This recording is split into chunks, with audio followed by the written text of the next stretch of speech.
This council meeting is both being broadcast and recorded for viewing in the future. We have a quorum. And a reminder that emergency exits are in the rear of the council chamber. Members are free to declare pecuniary interest at this point or at any point in the course of the meeting, followed up in, by way of writing to the clerk. And I'd like to ask Councillor Mangtalo to do the land acknowledgement. We would like to begin by respectfully acknowledging that the town of Mono resides within the traditional territory and ancestral lands of the Teonatani, the Atawandaran, the Haudenosaunee, Anishinaabe. We also acknowledge that the town of Mono resides within the treaty lands named under Treaty 18, the Nottawasaga Purchase of 1818. These traditional territories upon which we live and learn are steeped in rich Indigenous history and traditions. It is with this statement that we declare to honor and respect the past and present connections of the Indigenous people with this land, its waterways, and resources. Thank you. I have a motion that Council approves the agenda of Session 14, 2024 as circulated, and Councillor Capes, and seconded by Deputy Mayor Nix. Any opposed? That motion is carried. I have a motion that Council approves the minutes of Session 13-2024 as circulated. Councillor Mangtalo moves. Councillor Davey seconds. Any opposition? That motion is carried. We have a number of proclamations today, beginning with the National Day for Truth and Reconciliation. Whereas September 30th is the National Day for Truth and Reconciliation, when we recognize the ongoing trauma caused by residential and day schools and remember those who never returned home survivors and their families. It is also an opportunity to commit to the process of truth, reconciliation, and justice with the First Nations, Inuit, and Métis. And whereas this holiday was proposed in a 2015 by the Truth and Reconciliation Commission of Canada, under which Action 80 called upon the federal government in collaboration with Indigenous peoples to establish a statutory holiday to honor survivors, their families, and communities, and ensure that the public commemoration of the history and legacy of residential schools remains a vital component of the reconciliation process. And whereas reconciliation is the responsibility of every Canadian, it means acknowledging the past and ensuring history never repeats itself by respecting Indigenous treaties, rights, and letting go of negative perceptions and stereotypes to work towards solidarity. Therefore, I'm declaring on behalf of Council that September 30th, 2024 is the National Day of Truth and Reconciliation in the town of Mono, and that's signed by me. Yeah. Just on that point, I'd like to mention that the Brave Canoe, which is a group of First Nations people in Orangeville, is holding an event on September 28th at 4 o'clock at the Alder Recreation Center. This is in conjunction with the Truth and Reconciliation Day on the 30th. I'm not exactly sure what they're doing, Your Worship. I think they're painting feathers to remember it. That's what I understand. Yeah. Any other comments? The next proclamation is on behalf of Big Brothers Big Sisters Month, whereas many young people find themselves in vulnerable situations and facing adversities such as mental health issues, family violence, identity issues, or poor living conditions, which put these youth at risk of not reaching their full potential. And whereas with guidance and support of a mentor, these risks can be avoided, and these young people can gain the confidence to achieve more, higher incomes, happier lives, and more contribution to their communities. And whereas Big Brothers Big Sisters mentors advise and challenge these young people, act as their champions, provide greater consistency in their lives, connect them to broader experiences, opportunities, and networks, and provide safe, non-judgmental environment in which a child or youth can confide anything. On behalf of Council, I'm proclaiming September 2024 as Big Brothers Big Sisters Month in the town of Mono, and that proclamation is signed. I have a further proclamation which is not on the agenda, but I think it will become apparent as the meeting progresses as to why this is an important issue. This has to do with septic tank, septic system awareness, whereas September 16th to 20th, 2024 is Septic Awareness Week, the purpose of which is to promote proper operation and maintenance of on-site wastewater systems, and whereas properly designed and maintained wastewater treatment systems effectively reduce or eliminate most human health or environmental threats posed by pollutants in household wastewater. However, they require regular maintenance or they can fail. Failing systems are expensive to repair or replace, and poor maintenance is often the culprit. Systems need to be monitored to ensure that they work properly throughout their service lives. And whereas the town of Mono wants to remind everyone to be mindful of what goes down the drain and to take good care of their septic systems, and encourages residents to become familiar with proper care and maintenance of their septic systems. Residents can review a subpage on our website titled Treating Your Septic System with Care. On behalf of Council, I'm declaring that September 16th to 20th is Septic Awareness Week in the town of Mono, and that is also signed. Thank you. Next item on the agenda is public question period. Mr. Clerk. So we have 10 questions that have been submitted online in advance for this morning. The first question comes from Katie Cook, and she asked for an update on improvements to the Fieldstone wastewater treatment plant, noting that she had received notice of pending updates. Okay, I'm going to defer to Matt Donor, but I will also have something to say about that. Thanks, Mayor Creelman. I understand the frustration with residents. The recent increased odors last week were a result of an operational issue that's been corrected. I was down at the facility yesterday. The odors have been reduced, and they're going to correct that particular process moving forward, so it will be reduced moving forward. Although it should be noted, it is a wastewater treatment plant, so people can expect to have those smells from time to time. So that's important to know. And as Mayor Creelman had alluded to, they're still having challenges with people flushing things down the system. Diapers, wipes, toys. Those things have to be removed manually out of the EQ tanks, equalizer tanks, as well as with the back truck, a pump out truck. So the sludge pump outs that occur are normal. They're part of the operation of the plant. There are challenges down there right now. There's been some failure to some of the key components to the plant. They're working at, currently have temporary solutions in place that are seeing positive results. And Brookfield, with their consultant and the operating authority and the ministry, MECP, are working towards a plan that will be forwarded to the town and will be peer reviewed by the town's engineer and the ministry to be reviewed and approved. So that's coming. Public Works will be reviewing, monitoring, working with the developer to communicate any further information as it comes available. So. Councilor Magdalene? Could you just clarify for us in the audience who's responsible and who's doing the rehabilitation? So the town has not assumed the plant. The plant is still under ownership and the responsibility of the developer. The developer's been doing a good job at doing what they can to take responsibility for the plant. So they're working with the operator, Clearford, who is the operating authority for the plant, as well as the ministry and their consultant. They have their own engineer consultant that they're working on these plans to make sure that the plant is running as best as it can with the influent that's coming to it, processing that material, all the other operations that are part of that.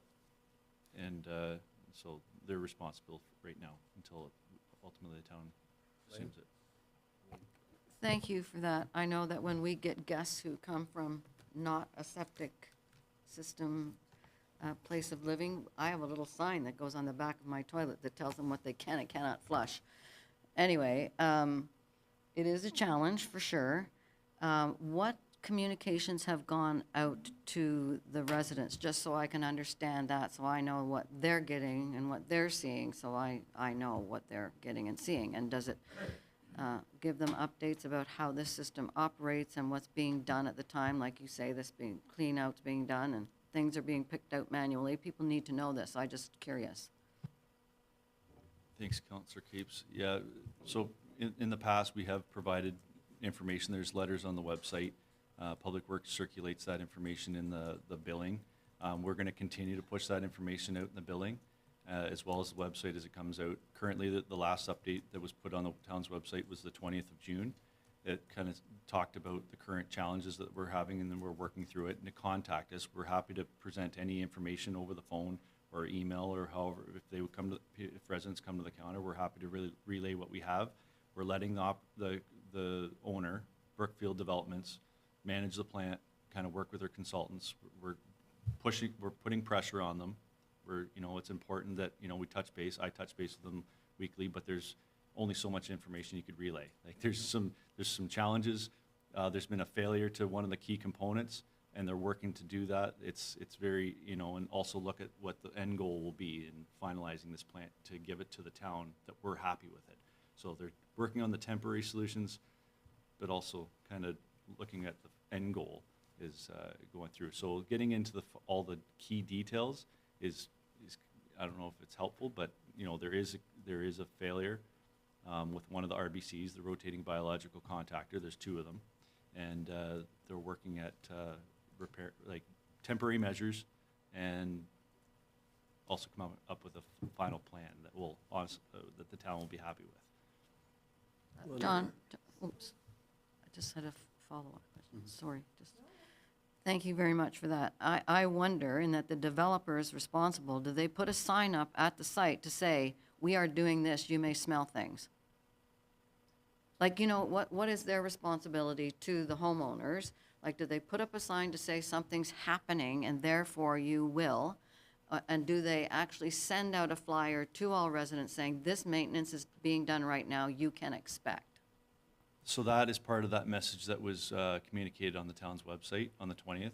It talks about you may experience, there's some challenges. The developer's working with the consultant, their engineering consultant, the operating authority. You may experience some odors and some, issues during this time. You may see more movement around the site. It is fenced off. It is enclosed. I have asked the developer to make sure that their operating authority keeps the site clean and does whatever they can to eliminate issues like odors and whatnot. Like I said, last week was a little bit of an increase in odor. I would say it says 7 years. There's been no issues.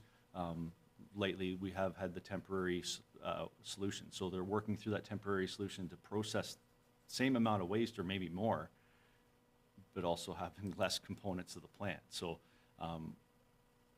there's no notice on the site.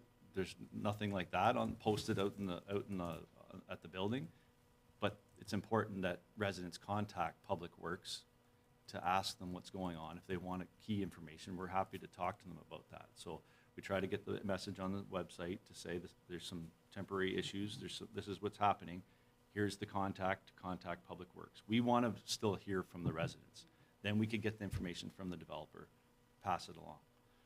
So that's the position we've taken. We're going to continue to update those residents and council as we get the updates at the key points in time. Okay, thank you very much for all that you're doing, but I think the developer needs to take up and step on into their accountability for this, but that's just my opinion. Thank you, Mayor. Yeah, Matt, I wonder, because the town is going to take over and stuff is failing, and I guess any mechanical thing, that's why we've all gone digital, right? Because any mechanical thing will wear out and has foibles, right? So I wonder whether there's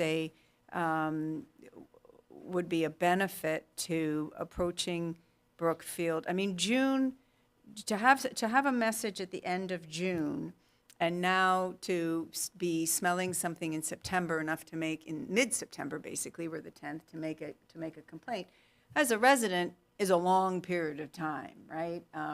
And patience is tricky. I wonder whether it would be of benefit to work with the Brookfield to making a newsletter, flyer, mailing, one of those inexpensive mailings that just went to everybody to remind. I mean, we've done this now to say it's, septic, because basically the plant is a big septic system for the group, right? Which when you come from the city, it's far away, unless of course you live beside it, in which case it's not, right? So it's an education thing. I wonder whether it would behoove us for the future to be able to really hammer to them, as opposed to waiting for them to contact us, because it's only the squeaky wheels that take it upon themselves to contact us, and it is a life altering enjoyment of your property. If you're expecting something different, if you're expecting that this is going to happen, then carry on. Just like in the rural setting, there's lots of manure going on right now, and you smell it. It's like, ooh, I live in the country. But right, they're not. I just wonder whether, because I know that's asking for spending money on it, but in the long run, it may make it so that everybody is actually educated on it and so knows what to expect. Thanks, Councilor Davey. I certainly think that there's opportunity to continue to educate residents. Going back to June to now, it's been pretty good, I would say, for how many calls we have received from residents. We haven't received. Last week was a bit of a spike, because like I said, it was a kind of out of the blue kind of. Well, the failure occurred before that, but it was more of a sludge pump out, so it exposed some of the sludge more so than what normally happens. So that was last week. So there's a lot of detail that goes in. The plant is very complex. It's digesting waste, and it's a lot of science that goes into it, and a lot of chemistry, and but I definitely think that we could continue as we learn how the system works and how it operates and what we want people to do and what we don't want them to do. Human waste tissue only is important to push to them, and we do have some of that information on there, but it could always be improved and circulated to people. And I think that the mail-outs, whether it's in billing or tax measures or the newsletters, all that stuff is important. Well, the idea, as you say, I mean, it is Brookfield's responsibility at the minute, so I'm not suggesting that the town only do it, but to perhaps suggest to the town that, hey, we could do it together. Because I know that they probably, I know. at this stage, are frustrated. This is important. They're probably frustrated, no? So I'm going to suggest a few things. Number one, I think this issue needs greater prominence on our website, and I'm suggesting that we redo our scrolling front-facing page to include the message about septic systems. We can take a few things down, we can put this up. I think the message itself needs to more clearly state the fact that, as Councillor Davey has mentioned, this is nothing more than a big septic system similar to what you have at home. So it's not forgiving at all in terms of what goes into it, any more than putting stuff into a conventional septic system at our homes. The other thing is I like Councillor Davies' suggestion that maybe when they have a scheduled maintenance at the plant, that some kind of signage be put up saying that we are doing maintenance on the plant, and maybe not to say expect odors or something like that, but to simply say we're doing maintenance on the plant, because then that gives people some certainty that if they then have an odor experience, they know what's going on. One question I'd like to ask, and I know the answer to it, and that is just to assure everyone that the I don't know if I'd call it deficiencies, but the problems that are being experienced with the plant are not costing the residents who pay the wastewater rate any more money, that the wastewater rate is predicated on the plant working properly, and that when these problems occur, it is Brookfield's responsibility to correct them, and it's not as if it gets added to the wastewater levy, which of course does consist of both an operational aspect as well as a contribution to capital against problems in the future. Am I correct, and have I summarized that correctly? That's correct. Okay.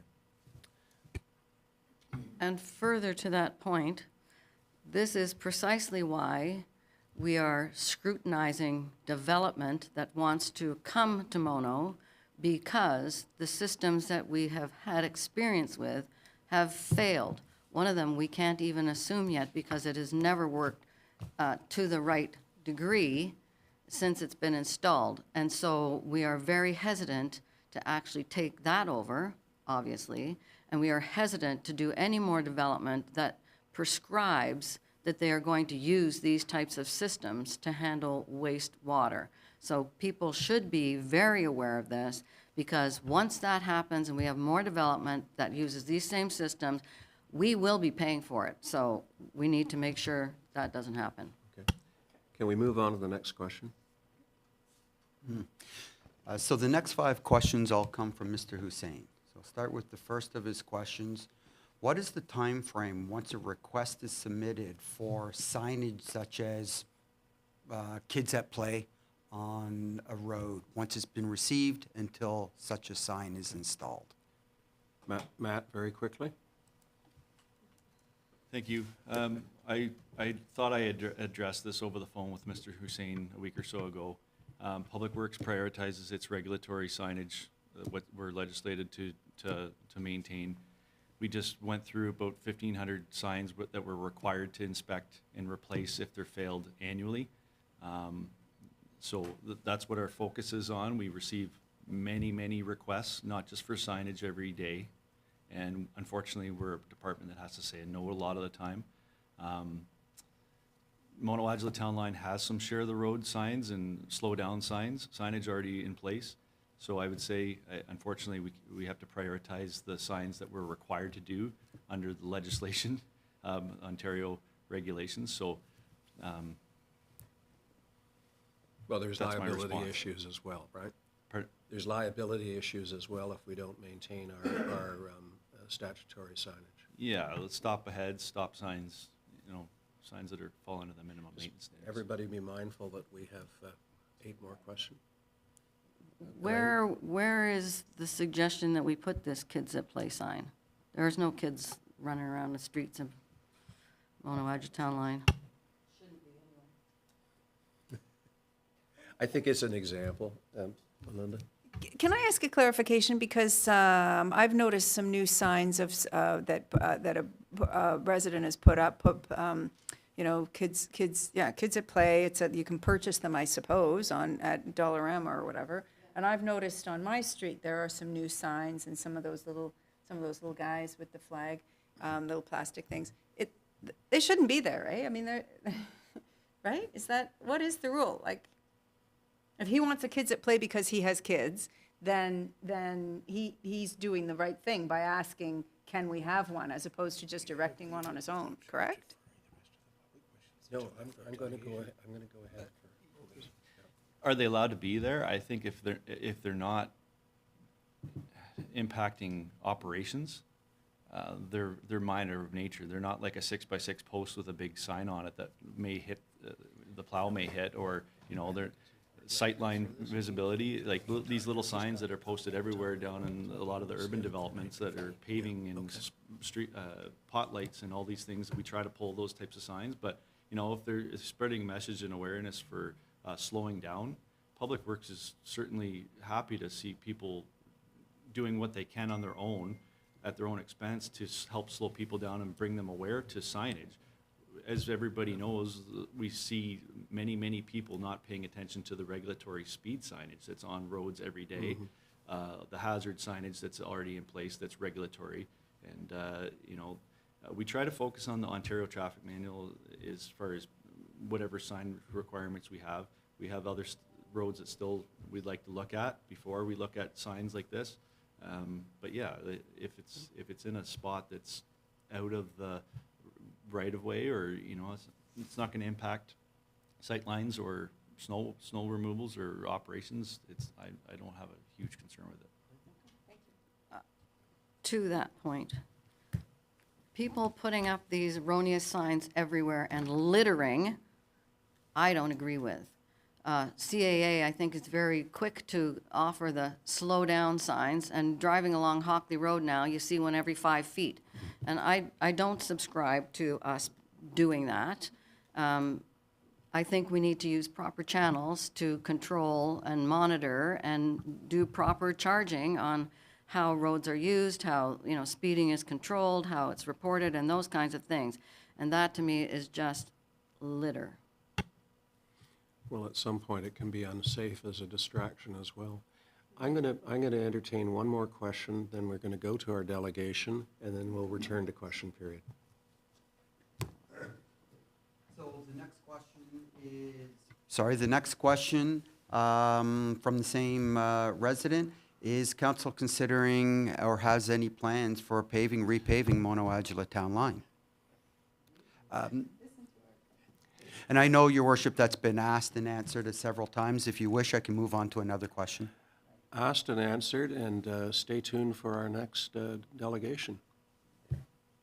Okay. So the next question is, with respect to the conversation during last meeting over Lloyd Armstrong Park, Mr. Hussain asks, are there other parks that are similarly underused or underutilized in the town?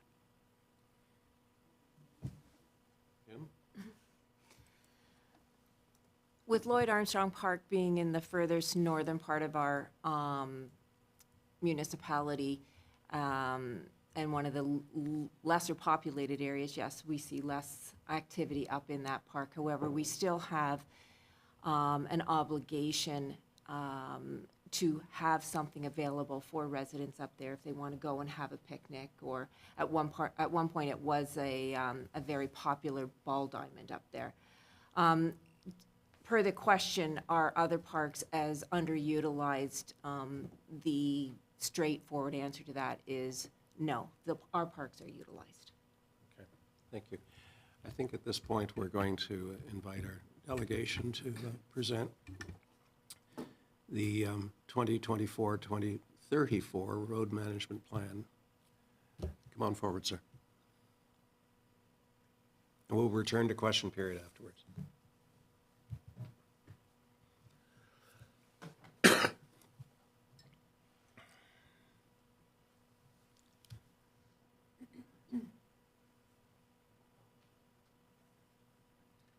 Good morning, and it's Mr. Senton. It is indeed. Good morning. Turn this on here. Push the button. Push the button. There you go. Good morning, Mr. Mayor and members of council. My name is Henry Senton. I'm a senior transportation engineer with Burnside and Associates. The municipality retained Burnside to complete their 2024 road management plan. And I'm here to present the plan. It was distributed to you, the report that was the culmination of the work that we did was distributed in your package, and then also the presentation was distributed for your information. I'm available to answer questions as I go through the presentation or at the end of the presentation. The agenda for this presentation is set out. We're looking at the purpose of this study, why it was commissioned, the road network inventory that resulted from it, the traffic estimate work, because those are important components, the condition needs of both your hardtop system and your gravel road system, your network. Some discussion on life cycle improvements that we've developed for the municipality as far as the improvement matrix. Some discussion on best practices relative to degradation of the road network and the curbs that result from that, and the useful life of your roads as it goes through its useful life. Some information on the financial review, a comparison between gravel and hardtop roads, and I did note that there was one question that did come out earlier on paving of a gravel road, and the information in that section is intended to give you some information to make decisions around whether gravel roads should be updated, and if you have a budget to do that, or you allocate a budget for that, how it can be prioritized among the competing gravel roads that you have within your network. The improvement costs, again, budget-related as a comparator as to what you have been spending in order to protect your asset, in particular, your hardtop road asset. The investment that you make into that, of course, needs to be protected. And also other road needs that are not directly related to condition, but related to a lot of physical aspects associated with your road network. And then ultimately, the 10-year capital plan and a budget associated with that over the next 10 years as information that you can use in your budget process going forward. Of course, this isn't in stone, but Mr. it Sandin, is. if you could just, So I'm just saying, we're not picking you up on the mic very well. Okay, And I There we know go. that you're looking at the screen. no problem. thank you.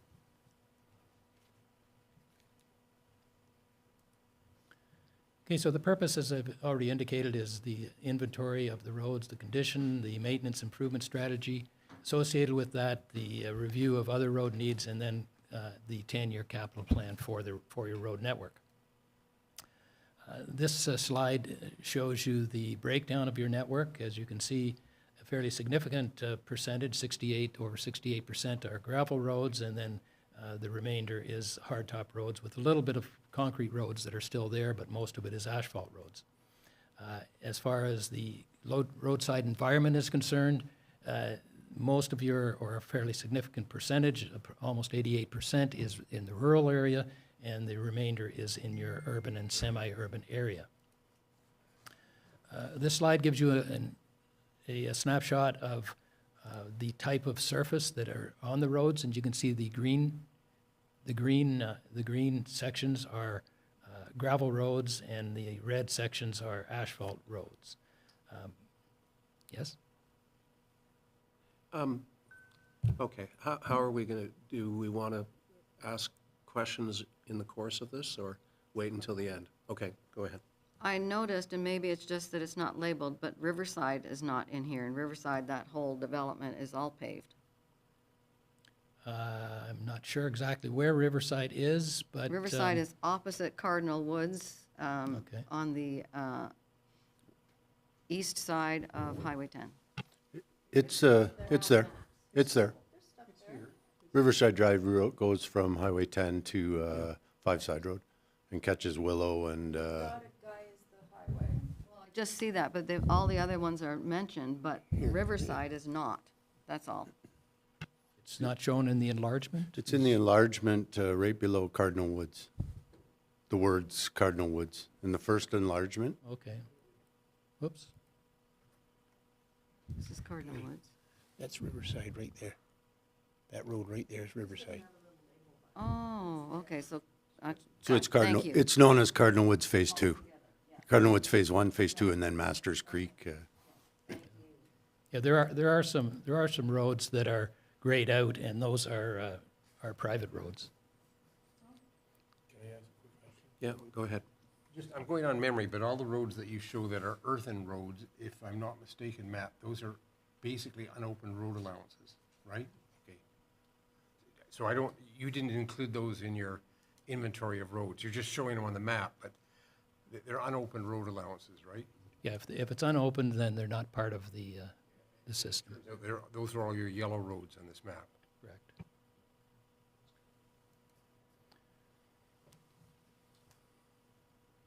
The traffic estimates that the municipality has an ongoing traffic monitoring program for volumes, and that information was provided to us. It's a regular update that the municipality collects the data, and this gives you this gives you an impression of where the different ranges are for the volumes. We use that data to determine the type of improvement and, well, in particular, the type of improvement that is required, and especially with respect to the gravel roads, because there is a target that you're shooting for to screen out gravel roads for a surface treatment or for a hardtop surface.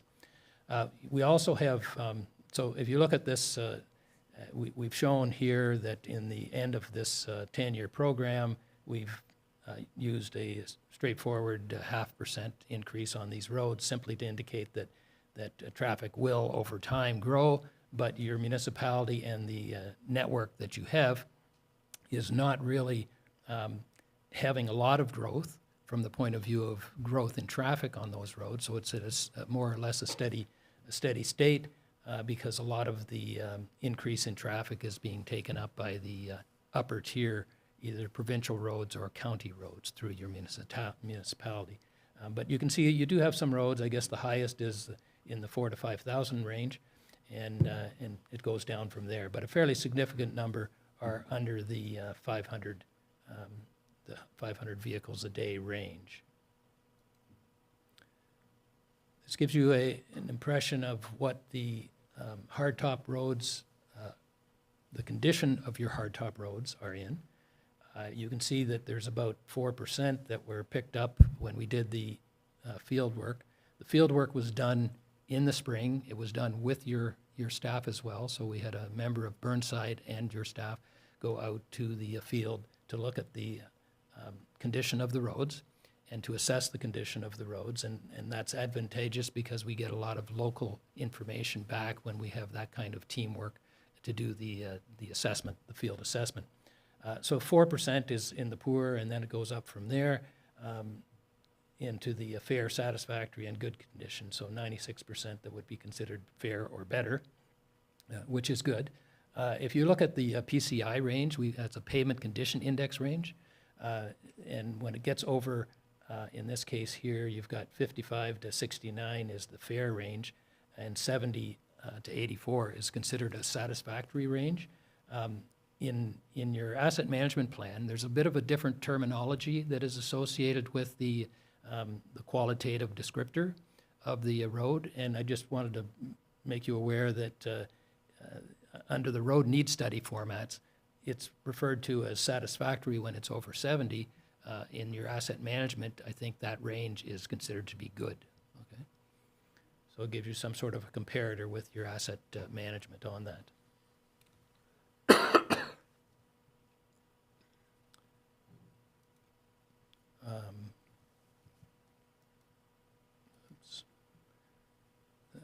So this slide gives you the same information relative to the gravel roads because they were picked up differently. The hardtop roads, there are 15 different distress types that are picked up in the field review to determine the condition of the road, and usually it's a cracking thing that and other deficiencies that we note. It's a visual assessment, of course. It's not a subsurface geotechnical assessment that goes on, so we have to make and infer what the road is performing like, where it is within its life cycle, based upon the visual assessment of the road. And similarly, for the gravel roads, the visual assessment is based on a somewhat different methodology, given that we're looking at 6 different distress types, but based around the structural adequacy of the road, which is basically how it was built originally and whether it's holding up for the traffic that it's performing for, and also the drainage adequacy of the gravel road and the ride comfort rating.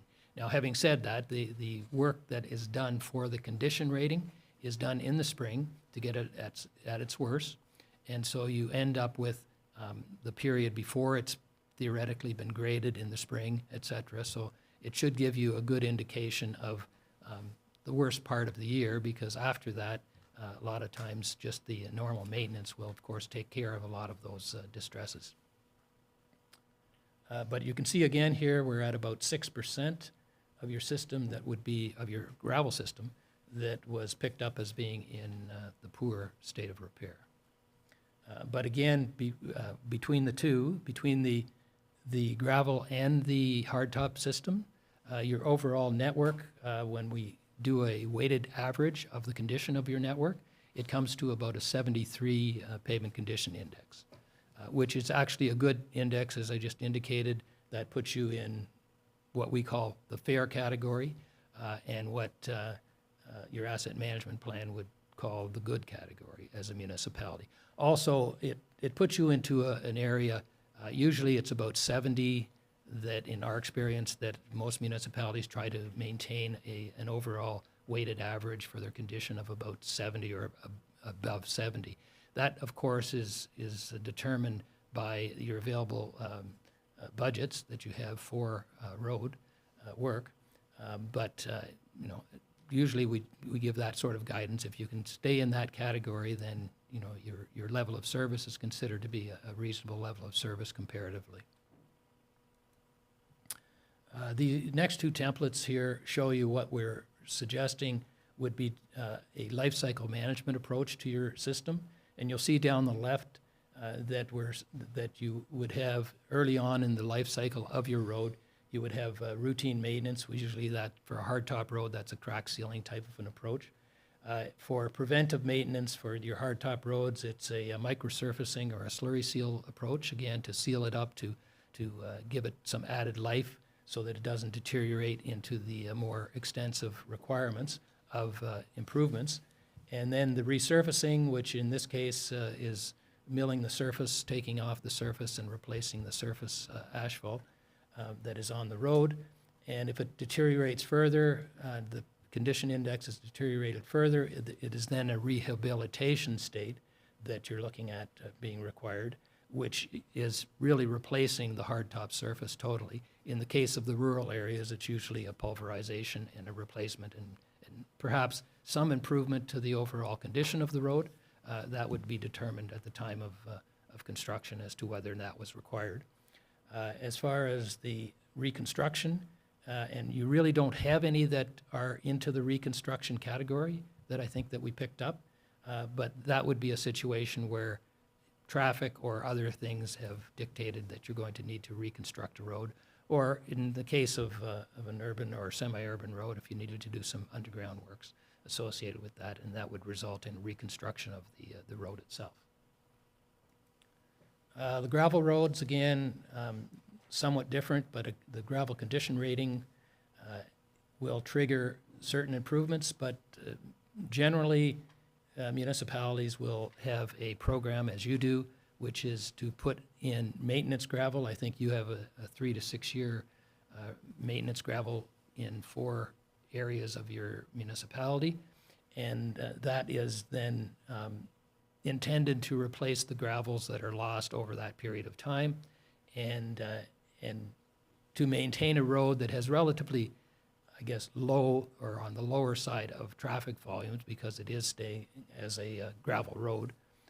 So that would be the typical approach for those. If it does fall into a category where it is needing to have more extensive work, it would be either in the rehabilitation or the reconstruction category. If it got really poor, then the decision that would need to be made is whether the whole road needed to be replaced or whether you could address it through spot improvements at the more critical areas of the gravel road system. This gives you an idea of the suggested best practice associated with the life cycle management of your road network, and that is simply to do, as I said, the routine maintenance, preventive maintenance, resurfacing, followed by then another iteration of, after rehabilitation, another iteration of those other interventions throughout the life cycle. But you can see by the curve that if you do nothing to your road, which, you know, if you make it such that you're not going to replace anything until all of your roads get to a point of needing to be rehabilitated or reconstructed, you're spending a lot more money, first of all, in order to do that, because it goes up proportionally to the amount of work that needs to be done, but also the actual life cycle management has your road network operating in a different PCI range. And with this method of the life cycle management, you end up with having your condition of the road staying fairly good into that over 60 range, as you can see there, as the life cycle progresses. Excuse me, we have a question. I noticed that microsurfacing is a part of the preventive maintenance. I don't think I know what that is. Can you explain it? Well, it's microsurfacing is it's really it's a bituminous surfacing. It's like slurry seal, but it's got the chips associated with it.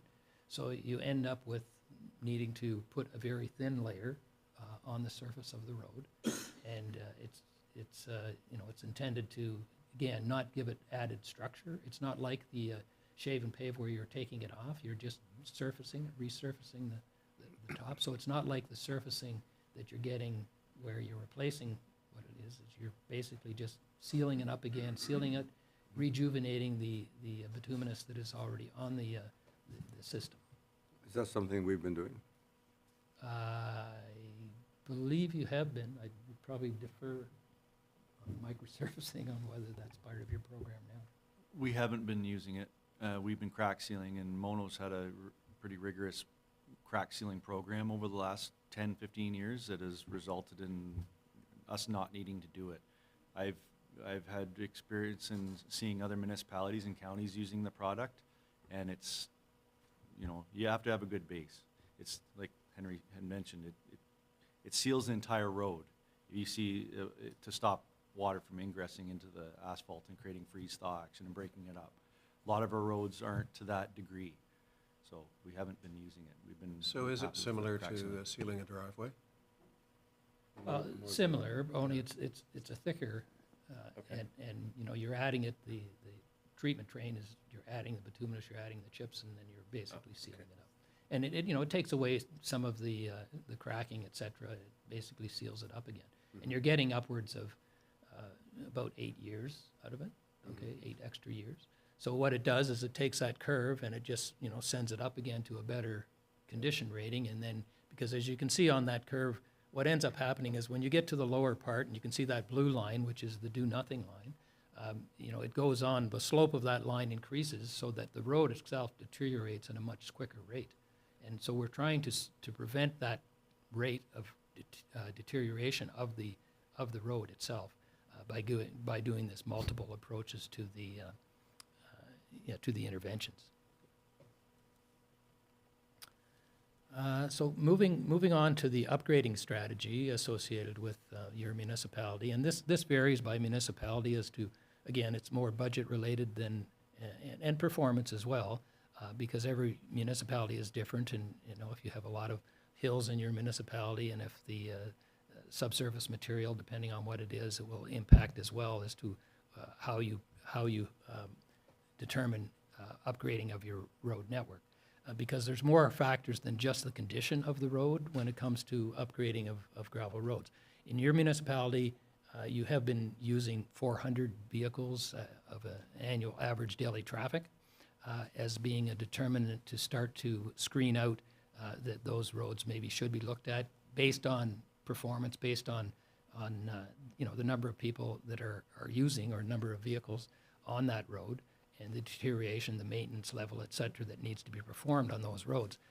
Municipalities would have, over time, municipalities may have lower traffic volumes than 400, where they consider to put hardtop if they have the budget and they want to raise the level of service within the municipality for that. And so that does happen, and we did take the approach here in this report. Okay, we identified 2 roads, I believe, that were over the 400 according to the traffic counts, but we suggested or recommended that you would do some additional counts on those roads to verify that indeed they weren't just an anomaly when the count was taken, because sometimes there's construction going on, et cetera, that will change the overall network performance. And so we've simply flagged those and said you should continue to monitor those, and they may need to be upgraded or should be upgraded to a hardtop surface in the future. We also did look at 11 other roads that we suggested that they could be considered, but they're under the 400. They're in the 200 to 400 category, which doesn't in and of itself reflect the need for a hardtop surface, but you would look at those if you wanted to, if the municipality wants to increase its level of service to those areas, then you would look at those roads and determine whether or not other factors are at play. The network connectivity is one of the important ones, but also things like truck traffic and just what the road is performing for, whether it's just access or whether there's a lot of access associated with it. So then you would look at those elements as well. We have flagged those, but we haven't included them as part of a recommended part of this plan for. I should flip down to the main report and find it myself, but I don't have the time. Going on memory, none of the roads, either the 2 that are over 400 a day or the 11 that maybe we should look at more closely, were any of those roads on the Mono-Angela town line? I'm asking this question because we have one resident who repeatedly wants to know, so I'm going on memory. I can't remember any of those roads being the Mono-Angela town line. Yeah, I was aware that there was that comment because I saw your meeting last month, which I think the same question came up. And so I did look at that before coming for this presentation. And the Mono-Angela town line has, it's around 200 vehicles, okay? And so, maybe a little over 2, a little less than 200. So from a pure volume, annual average daily traffic volume, it's in that kind of, transition state. It's not at the higher end. A lot of these other 11 that we've flagged are probably at the higher end of that, maybe, 350 or 390 vehicles on them. So we've picked up that they're in, the 200 range. When it comes to and that's one factor, to look at. But when it comes to the condition of the road, I think the pavement condition or the gravel condition rating for one section of that road was picked up as being 61. And that was between the 20 and 25th side road. So I don't know if that's where this particular resident resides, but that road has a short section, I guess, north of the 30th side road that is hardtop. North of 30th up to 89 is hardtop, and it was in, I think it had some work that was being proposed in this plan, or in the 10 years plan, to make sure that it stays in good condition. But then you get beyond that point, and it's all gravel road until there's a short section, I think, that's beyond where it's the other municipalities maintaining it. And so there's a short section of hardtop road there as well. But the number of sections, 3 or 4 sections that are in between, are all gravel roads. The other sections were picked up, the gravel road components were picked up somewhere in the neighborhood of a gravel condition rating of about 80. So, it was in reasonable condition when we viewed it. It's got a pretty good, so it didn't show up in the 11 sections because of, being around the 200 mark and having reasonable condition. The section that has 61, that one could be looked at in more detail to determine whether or not you could do some spot improvements that maybe would resolve some of the issues there. But at this point, it wouldn't meet the criteria. And from a network perspective, there's the number of accesses, the truck traffic, the connectivity within your network also were not factors that really made us conclude that this section should be upgraded to a hardtop system. I think Matt has a comment. Yes, thank you. I just want to reiterate, it's important to note that these inspections were done pre-spring thaw. It was during spring thaw, pre-maintenance gravel. That road also received maintenance gravel. So being 80 pre-maintenance gravel and then receiving maintenance gravel, the outcome is likely that these roads, just because they were set at a certain index in the spring, the result is crack sealing throughout. We just finished our crack sealing program for this year, and as well as the maintenance gravel. So I know this is not in your report, but in your field, is there any sort of rule of thumb with regard to paving a road and then experiencing increased speeding on the road or increased volume of vehicles on the road? In other words, taking a gravel road and paving it, I've always assumed creates greater opportunity for more speeding and possibly more traffic. Am I being unreasonable in that thought? No, Mr. Mayor, you're not unreasonable in that. We do a lot of, in addition to road need study and road management plans, we do traffic studies. And in the traffic studies, that's typically one of the primary considerations. If you are paving your roads, you're going to attract more traffic. You're going to attract higher speeds on those roads. And those are the considerations. And we've actually got it in the report where we say if you're going to consider upgrading a road, look at the structural adequacy of it, look at the horizontal, vertical alignments of it, look at whether or not it really might attract traffic away from what we would consider the more desirable either county system or provincial system, or even from the arterial system that the municipality may have. So it is a very important aspect to determine if you're going to improve it, because then you could be creating issues that weren't there. It's not simply a matter of replacing one type of surface with a more extensive surface, but what it is it's changing the way that road is performing, okay, within the network. And so most of your system, as I mentioned, is gravel road. Its functionality is to provide access to your rural residents in a lot of cases. And, you have to bear that in mind, and you're not, the concept of needing to have a certain, if you have residents that live out in the rural areas, that there's sort of a practical approach is gravel roads will perform adequately for that purpose.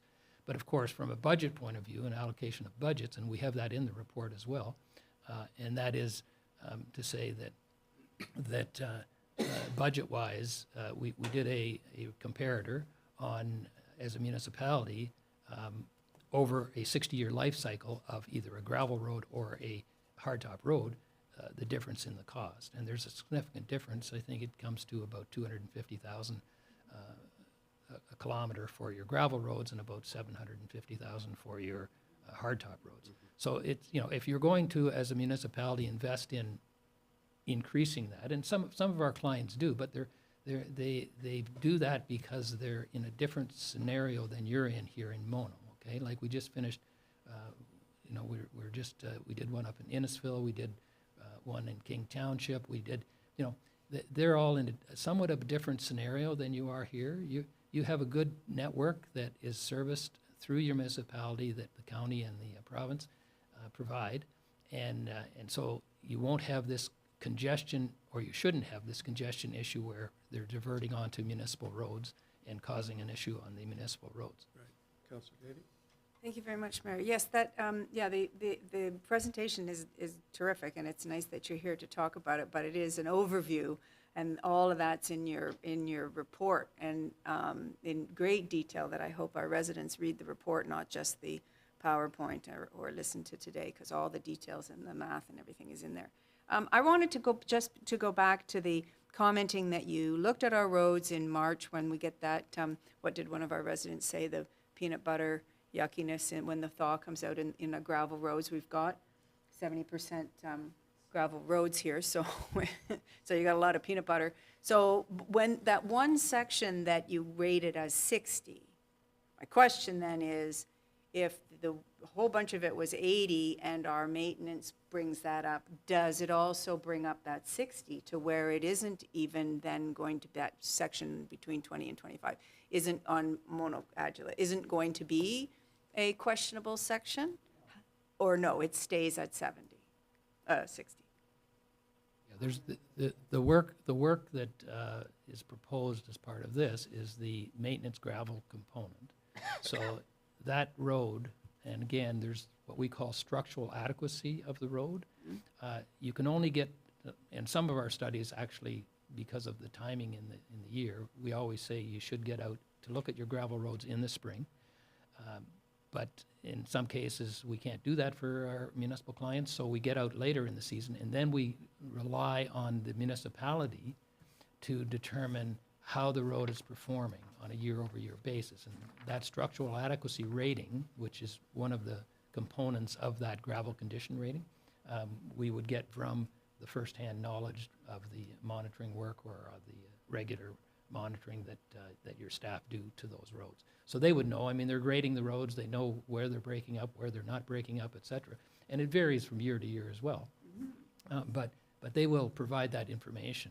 And that's why what you have there is supposed to be fairly accurate as to how that road performs. Because we don't know, like some of these roads, again, it depends on the base, but it also depends on how they were originally constructed. So it's not really going to improve it, it's going to maintain it at a certain level unless you go out and do some spot improvements to try to flag what is bringing it down to that lower level. If it's the whole section, then yeah, it stays at what it is.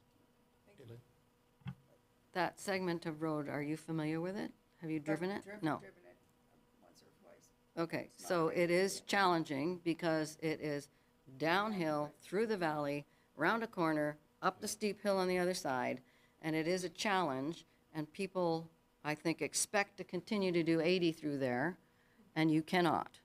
Like, you cannot travel at that speed safely because the road is not built for that.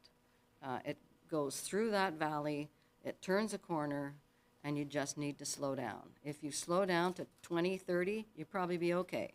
But it does get icy in the winter. Yes, it's a challenge. I'm sure it's a challenge for Matt's crew to take care of that. But partly, it is just the topography. It is the way it is. It's a valley. And that's where the road was built. So, you know, drivers have to consider that when they're on that section of road. Yeah, that section of road is actually a regulatory posted 50-kilometer zone. So, you know, a lot of, typically, people hit these curves, like you said, and they accelerate, and they're trying to accelerate as fast as they can up the hill, which it creates more washboard. We patrol it, we monitor it, we grade it as required. We try to maintain it as required, get the shape of the road, get the water off the road, all the key things in making sure a gravel road's maintained appropriately. Just to go back to the mayor's original question about what happens to traffic when you put hard top surface on a gravel road, since I go back before most of the people on council here, when we did the Mono Amaranth Town Line 12, 14 years ago, the traffic increased and the speeds increased to such an extent, Matt, that when I traveled it a couple times, the OPP were sitting out there to monitor it because we did have, it was a beautiful asphalt road now, and County Road 11 at the time, they hadn't redone the asphalt in it, and it was pretty bumpy. So a lot of people were using the Mono Amaranth Town Line at fairly high speeds. So this is partly to answer your question, John. Anyways, we've gone astray, but on a good debate, good discussion to get this out there. And so the next slide deals with the prioritization. We have come up with, this is a Burnside developed priority index. We call it the gravel upgrade priority index. And what it is that if you decide that you're, as a municipality, that you're going to pave some of your gravel roads, and then this index gives you, basically it's a point rating system of the traffic volumes, the truck volumes, maintenance requirements, and the driveway densities to try and decide which road should take priority if you've allocated a certain budget on a year-over-year basis. And so that is part of the report to allocate that available revenue. The comparison, as I mentioned earlier, that's that comparison of somewhere in the neighborhood of $250,000 for your gravel roads, or $800,000, $700,000 to $800,000 for your hardtop roads. And that the gravel roads basically are expected to have reduced costs over time. Getting down to the needs then, in the hardtop needs, we've got the various categories, the improvement types, it comes to about 8.3 million. These are now needs, okay, so over time, your system deteriorates, so it will change in the next 10-year period. But this, if you had unlimited budget today and you wanted to get those all up to condition again, to start the curves again, then that would be 8.3 million. But of course, you don't have an $8.3 million budget for that, so it's not going to happen, and so you have to prioritize where you're going to spend the money in order to keep your hardtop road system in a state of good repair. And a lot of it is, as you can see there, is put into routine maintenance, preventive maintenance, and resurfacing. So it's not all that your roads are all in poor condition and you need to spend that amount of money. You need to put it at the life cycle interventions that you need to make. Gravel roads, similarly, 7.2 million. That does have the ongoing maintenance gravel that you apply for a yearly basis. So if it's every 4 or 5 years, that's spread over that period of time, but it comes to that amount of dollars in your budget. And the rehabilitation to bring all of those gravel roads out that fall into that rehabilitation category are shown there as well. So 7.2 million for the gravel roads, and it's about 21 kilometers of your gravel roads that would be in that in that need.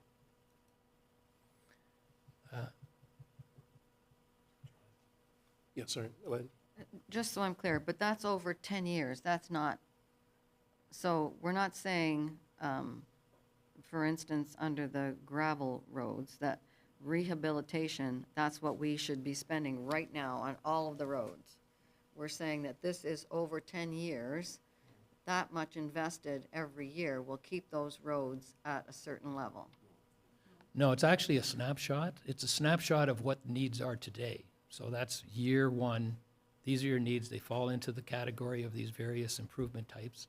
And so there was 8 million for the hard top, 7 million for the gravel. And then there was also, if the upgrading ones, those 11 roads, I think that was another, whatever we had in for that, but it's another 15 million or something. So if you had unlimited budget today and just wanted to start from scratch, that's what you need to spend. That doesn't tell you what you need to spend over the next 10 years, because the next 10 years in managing your system is attempting to keep it at a certain state of repair. And that certain state of repair, we were asked anyway as part of this study by your staff to try and to determine what that budget amount would be in order to stay at that 73 pavement condition index. And so the 10-year plan that we have in the study does do that, but it also reflects how much more you need to spend on a year-over-year basis to keep it at that level. Given that you're improving roads, which are then raising that condition index for those roads, and the other roads are deteriorating during that same period of time. So it's kind of like both ends going at the same time.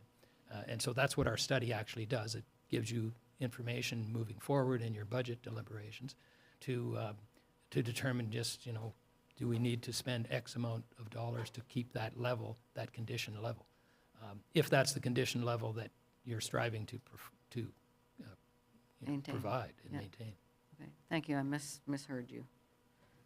I have a maybe related question, and that is, for a number of years now, we've used a crushed limestone.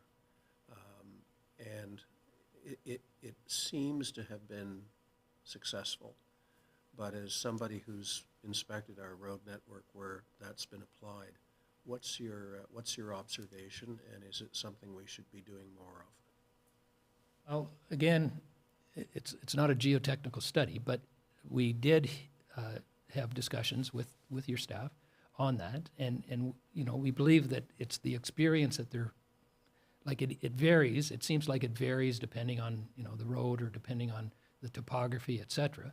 But we're definitely if you find the change, and again, we didn't, as part of the study, to do sort of a cost-benefit analysis associated with that. That would be a much greater study. But my understanding is that you've had reasonably good performance, you're monitoring it, and you're determining, how the performance is occurring for maintenance, gravels, et cetera. And so really, I'm deferring back to your staff to say, yeah, it's working for us or it's not working for us. You're not going to get a theoretical because, you're spending a little bit more, but in the same, are you getting at the other end? So your system is what it is, and whether however you're using the type of material that you're using, there really isn't the theory that says, yeah, this is definitely a better way of approaching it. Because I think it is very unique to the municipality and to how you're doing your maintenance work. And so I really can't give you a definitive answer on that, but I would say that your staff, it sounds like your staff is doing various improvements to the type of materials and to how it's all being maintained, and then monitoring those. And that's the important part, because the theory, and we always suggest that, say, every 3 years or 3 to 5 years, you should at least do either the study or at least get some update of your maintenance, because those curves that I showed you are really theoretical curves, right? But they're going to, that's intended to say all of your system, if in a theoretical state and for a high-level planning study, it's adequate to look at it that way. But when you look at an individual road, that's going to give you much better information, and that curve might be different for that. The degradation curve might be different for that. So, I would just encourage your staff to continue to do that and to then look at, what the condition ratings were now, look at what they are 2 or 3 years from now or whatever, and start to determine those type of treatments. The same thing applies with the hardtop treatments, because, there are municipalities, we have clients that say, well, we don't do crack sealing, right? And we're saying, well, best practices is you're really missing something. And it's the same thing with the preventive maintenance. So we are suggesting, try the newer things that are coming out. A lot hasn't changed either, okay? So it's like we've been doing these for 30, 35 years, these studies, and a lot hasn't changed over time. But there are some newer approaches that are being taken. And so I think as a municipality, that's going to give you some value if you actually try the newer. So the 10-year plan it comes down to the various components that we've suggested you invest in over that 10-year period, prioritizing those according to traffic volumes and according to condition of the road, et cetera. There's a condition rating number that we usually work to try to develop these plans. And so that was about 19 million over the 10-year period. And then looking at how that compares to your existing budget, in 2024, the municipality did invest 3.6 million in the roads for maintenance and capital.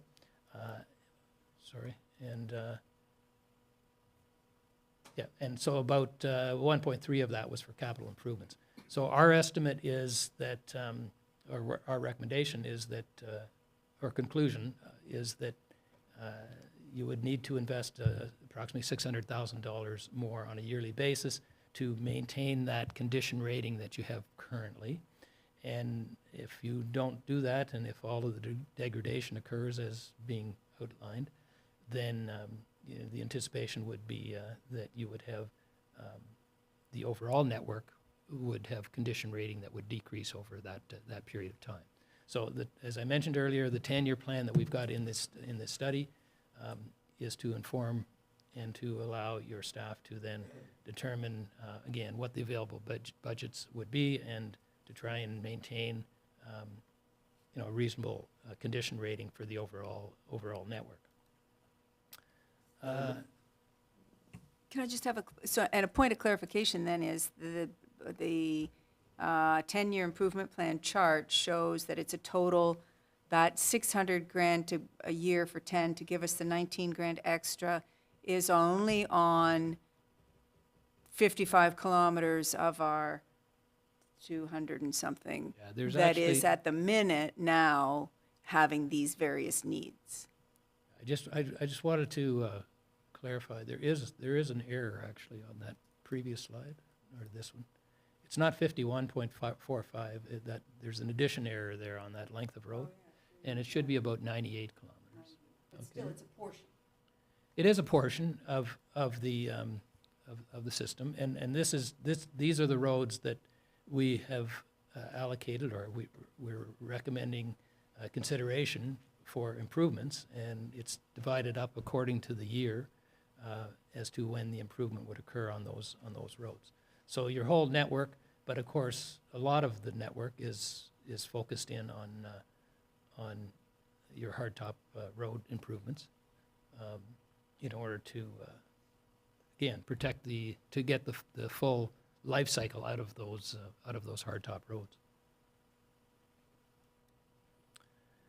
In addition to the condition of the roads and determining a 10-year plan around condition largely, there are other factors that we looked at in the report. The upgrading for traffic, we talked about that a bit as far as the gravel versus the hardtop. The vertical and horizontal, I believe that the councillor was indicating that there are some hills, et cetera, and of course those are considerations, but there are considerations. These aspects can be considered in and of themselves as being items that you may want to either upgrade if you're going to do an improvement to the road, or upgrade on its own merits if it's serious enough. In your case, we don't have any of these, I believe, that are considered to be what we consider to be critical, in other words, needing to be done regardless of the condition of the road.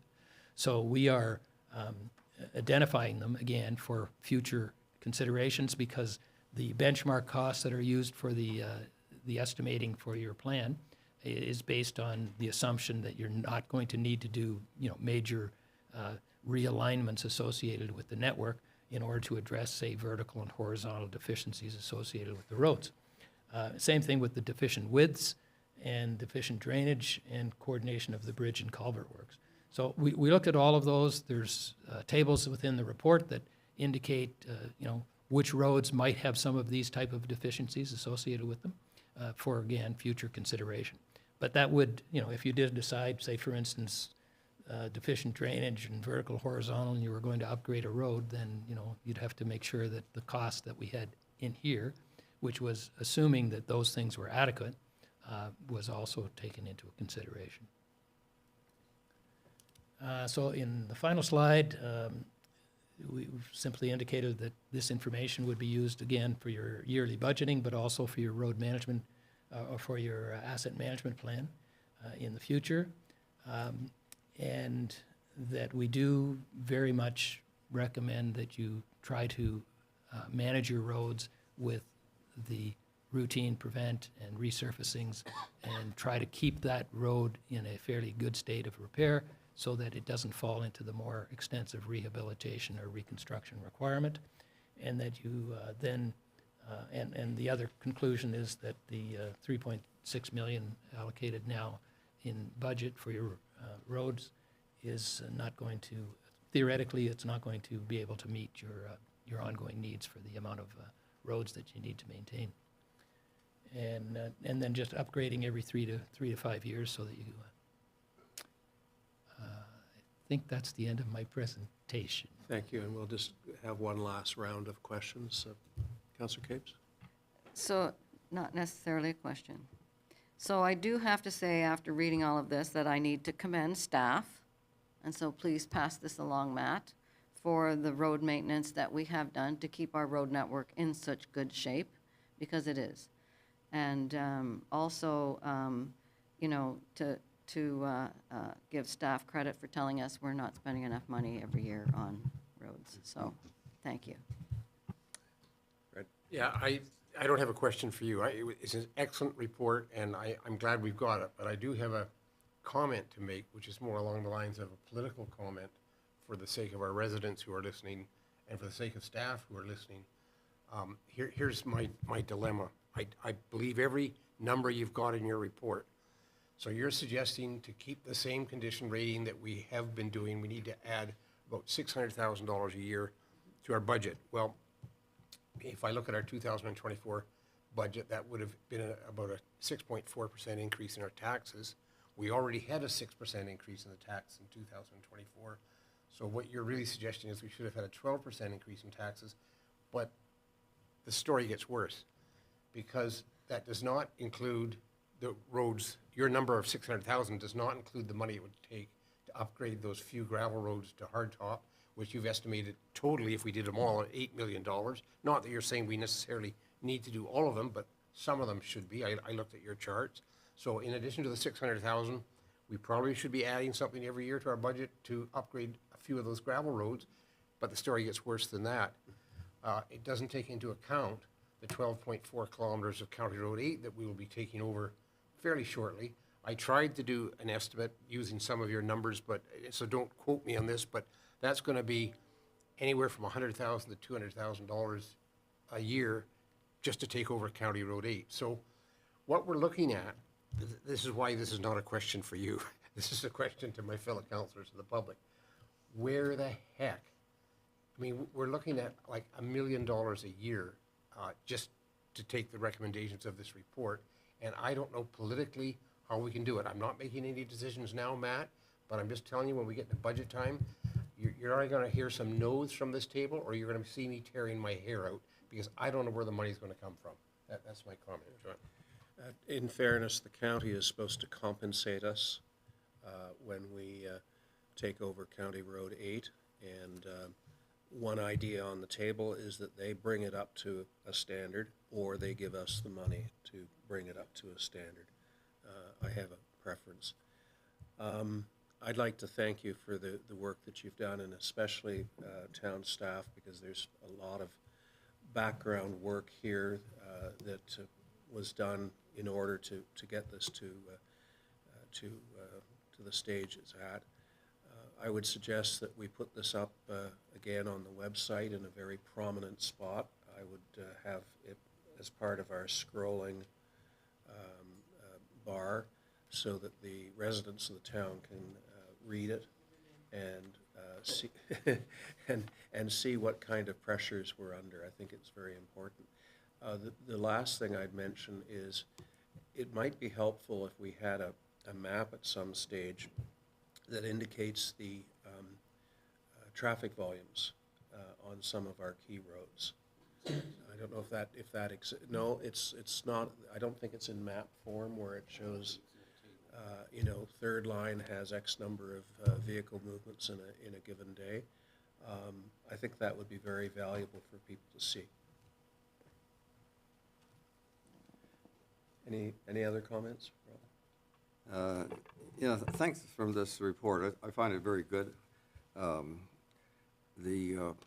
think the staff and the council here are all very supportive of having a good road system in Municipal. That's my sense, just having been in council for a number of terms. I'd like to make a comment to you about the capital improvement plan map, and I think staff know where I'm going here. Anybody who has a color vision deficiency is challenged with your map, and that's about 1.5% of women and about 8% of men.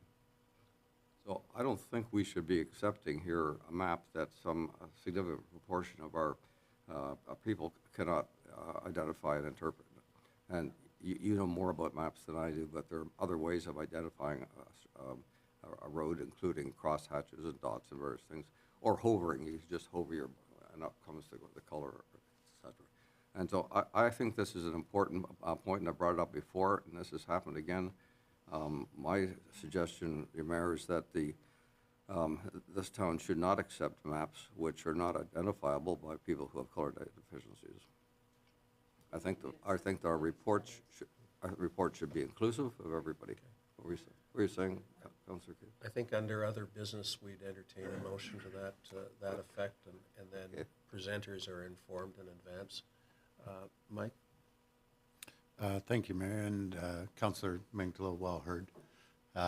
So I, as opposed to not accepting the maps, I would recommend that we ask Burnside to amend the maps to provide dash, hatches,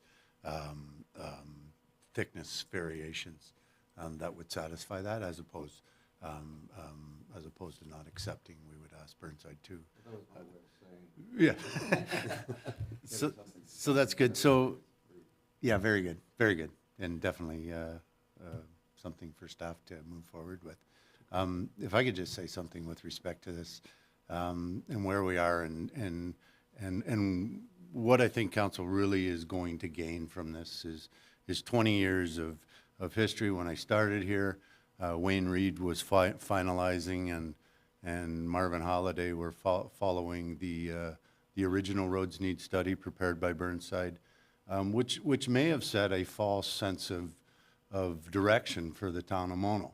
Mono Amaranth Town Line, 15 side road, second line, 5 side road, all getting paved, but all being a recommendation of the roads need study, based on traffic, based on truck traffic, based on density, exactly what Mr. Senton has outlined in this.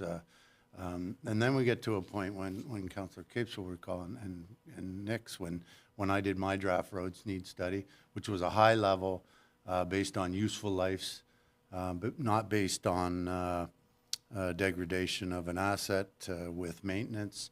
And it was more of a risk analysis, and it was really a plan that was put forward to council when the town was receiving 1.8 million per year on grants.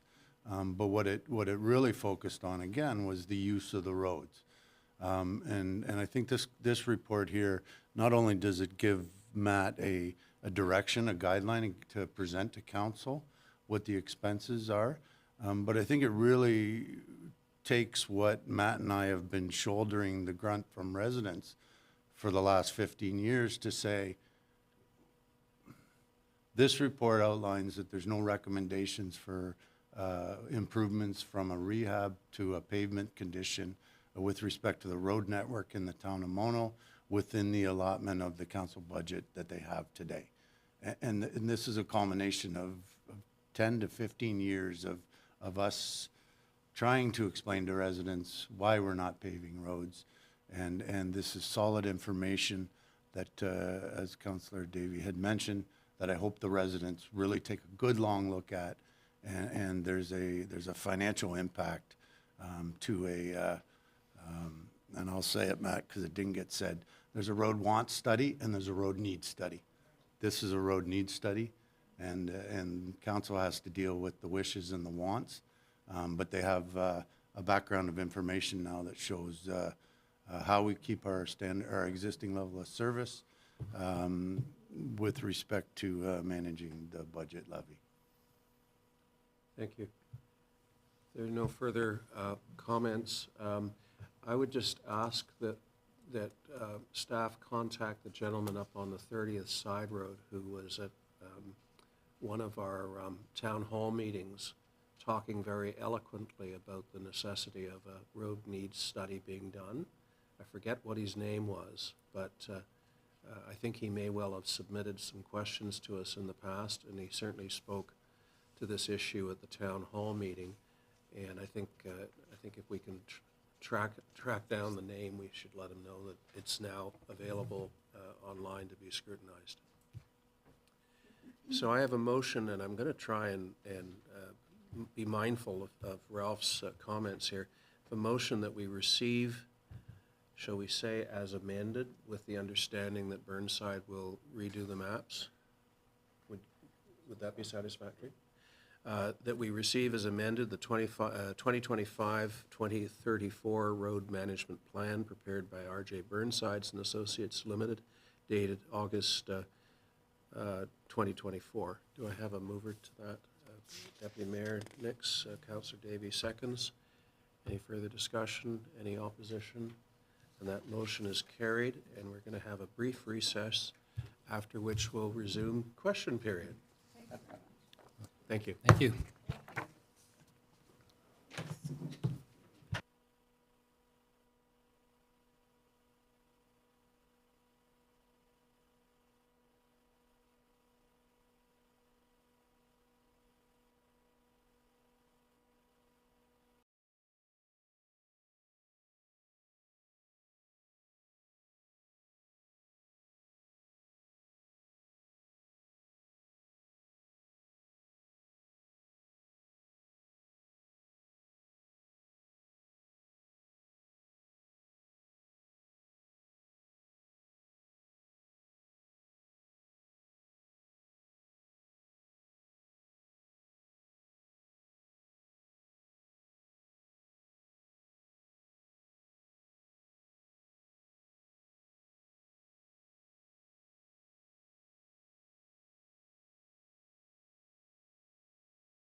is regarding electronic mailers versus paper mailing. Where did we leave off on the annual cost and/or savings and environmental considerations with electronic mailings?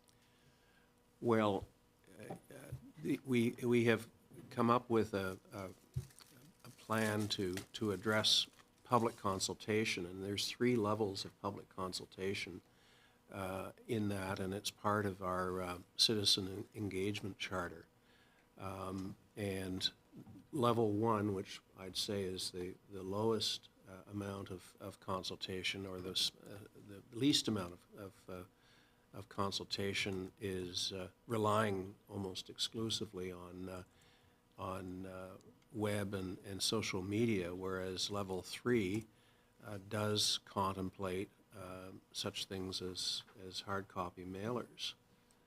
I don't believe we made a commitment to do a study or an analysis of electronic versus paper, but I think we have the option of pure electronic consultation if and when council believes we should do that. I don't know if anyone else has any thoughts on it, but I think we should leave it at that. To have full electronic communication, you would have to have contact information for every single citizen. So you know, there's a push-pull to these kinds of things.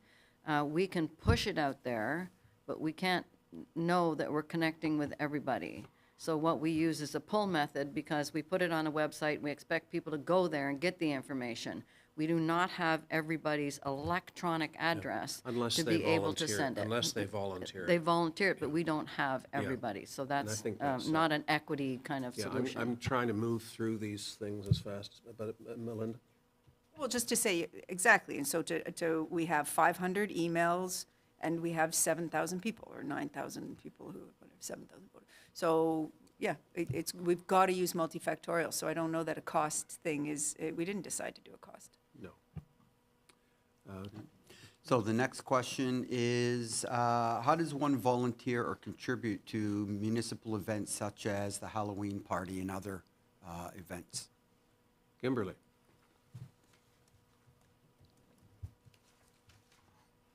We are more than happy to have volunteers come forward. All you have to do is give the Recreation Department, myself, a phone call, and I will be more than happy to include your services on any of our events. We also have a Recreation Advisory Committee. We meet once a month. People are more than welcome to participate in those meetings. Thank you, and welcome back, by the way. Thank you. Next question.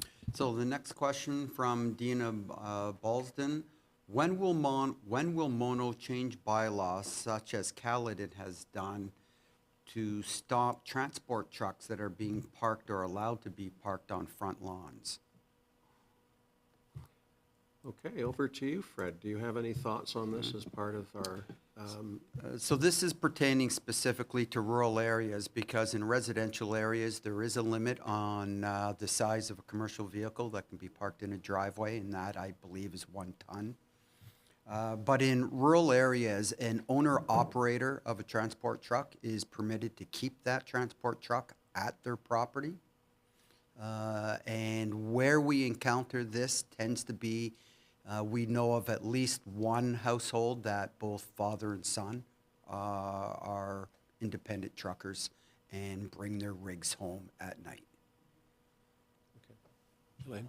It's interesting that this question came up, because I was going to bring forward a notice of motion that we implement such a bylaw, because it should restrict to, there must be a resident licensed driver for the truck, and not just trucks being parked there.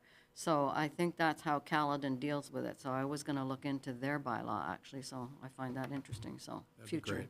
That would be really great. Okay, next question. The end is near. Okay. The next question from Julie McNeely Heath. I would like to know if the town of Mono has any current plans for an arena complex. Not after hearing what our roads are going to cost over the next many, many years. I'm sorry, I'm being glib here. I think the answer is no. Go ahead. No, thank you, Mayor. And I mean, the answer is no. Clearly, they're very expensive, and we don't have the funds. But I don't know that residents always know that we have access to, and we have the Centre Dufferin Recreation Complex in Shelburne, which is not very far from Mono at all, and they're always looking for skaters and people to rent, and we have access. So maybe Ms. McHealy didn't know that. So it's in Shelburne. And similarly, we do have access, albeit with conditions, to Orangeville's facilities as well. And I'm hearing rumblings that they may well be asking for more of a financial contribution from our residents for the use of their facilities. Mike? You're correct, Mayor. I think I've heard those same rumblings. But being 40-year member of minor hockey systems, and coach and player throughout my life, these arenas rely heavily on their minor hockey and their extra, and having a minor hockey team in Mono right next to Orangeville and Shelburne we wouldn't have the numbers to generate the revenues that would be required for a facility of this type. I managed Honeywood Arena for 2 years, and I watched the cost that's associated with these arenas overgo the revenues. So it's definitely something that we need to work with Orangeville and Shelburne on. I hadn't heard these rumblings, but as Kim and I know, we've attended a meeting in Orangeville 7-8 years ago, and they wanted us to share the cost of their 2 arenas. I will say, in fairness to Orangeville, first of all, they spent a lot of money on the Aldrich Street and the other one. The problem they have is this, because I take a Syrian child to their swimming pool, their rules are that as non-Orangeville residents, we as outsiders pay 14% more than an Orangeville resident to go swimming or to go skating. But Mike, if you have a minor hockey league, you have 20 kids pounding through the door, they have no idea. And what's happening is an awful lot of people, including, by the way, myself and my wife, use their swimming pool at the same cost as an Orangeville resident, because it's either inconvenient or they don't ask us at the door, where do you live? And kids we're taking there live in Orangeville. So they've got a revenue problem. They don't have a mechanism to properly charge out-of-town residents for the use of those facilities. So through the minor hockey system, you're charged an out-of-resident fee. I paid it throughout my children's Okay, well, when fee. Kim and I went to that meeting, that was one of their complaints. They have these hockey teams coming in and they're not collecting the 14% extra. At least that's, as I remember it, Kim, that's what they said. I think at one point, and I mean, I'm not involved whatsoever with Orangeville Minor Hockey or any of their organizations in this regard. But at one time, they did charge, Orangeville Minor Hockey did absolutely charge a non-resident fee.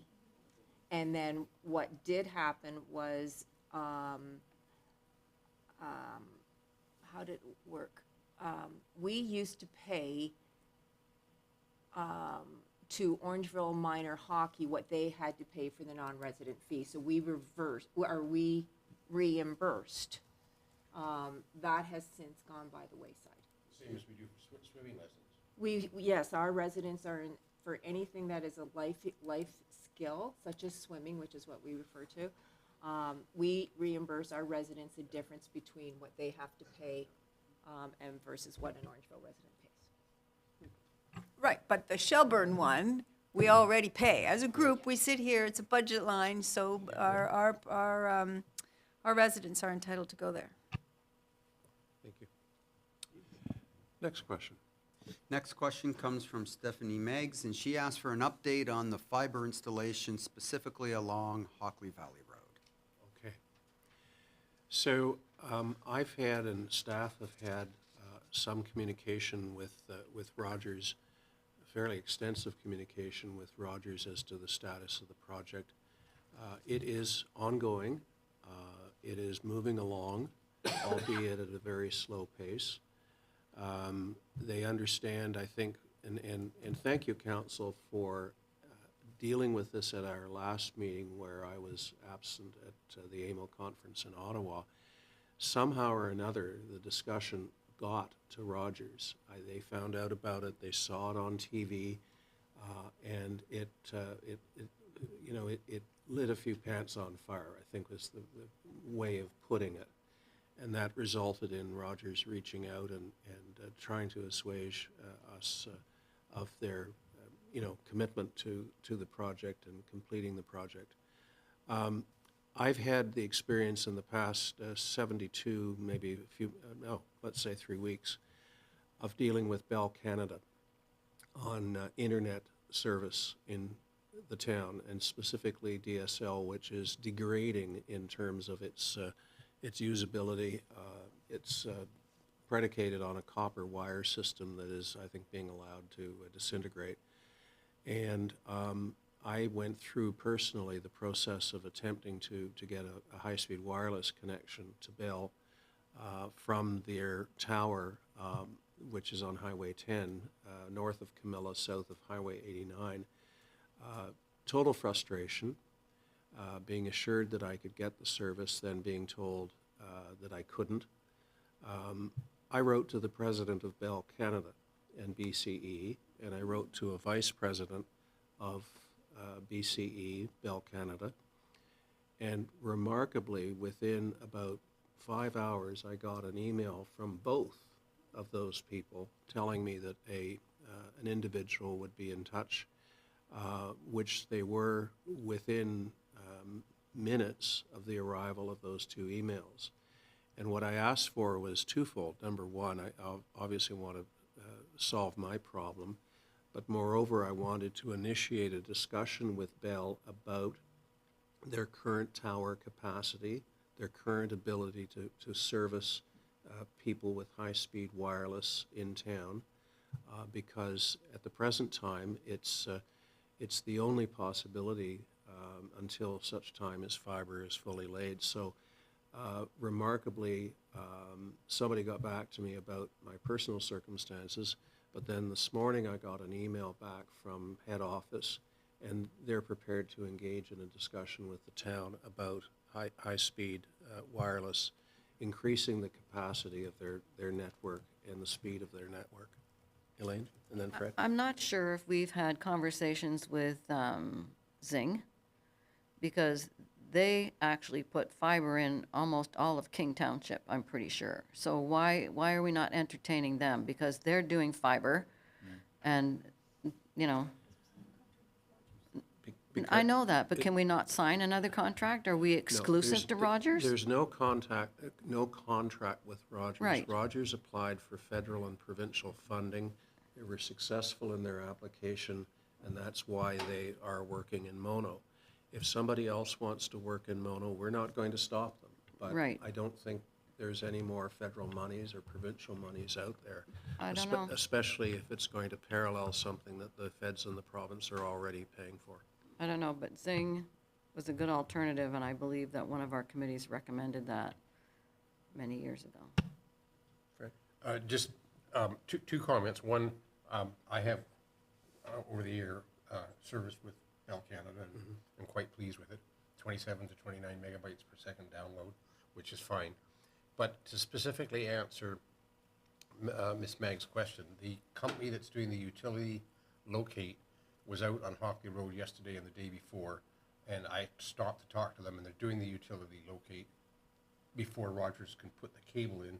So my suspicion is it's getting very close. Some of the residents on Hockley Road already now have, that stick coming up with the wires that Rogers has put in.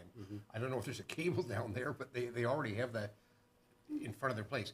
But as of yesterday and the day before, the company doing the utility locate was out on Hockley Road. That's promising. Matt? Thanks, Mayor Creelman.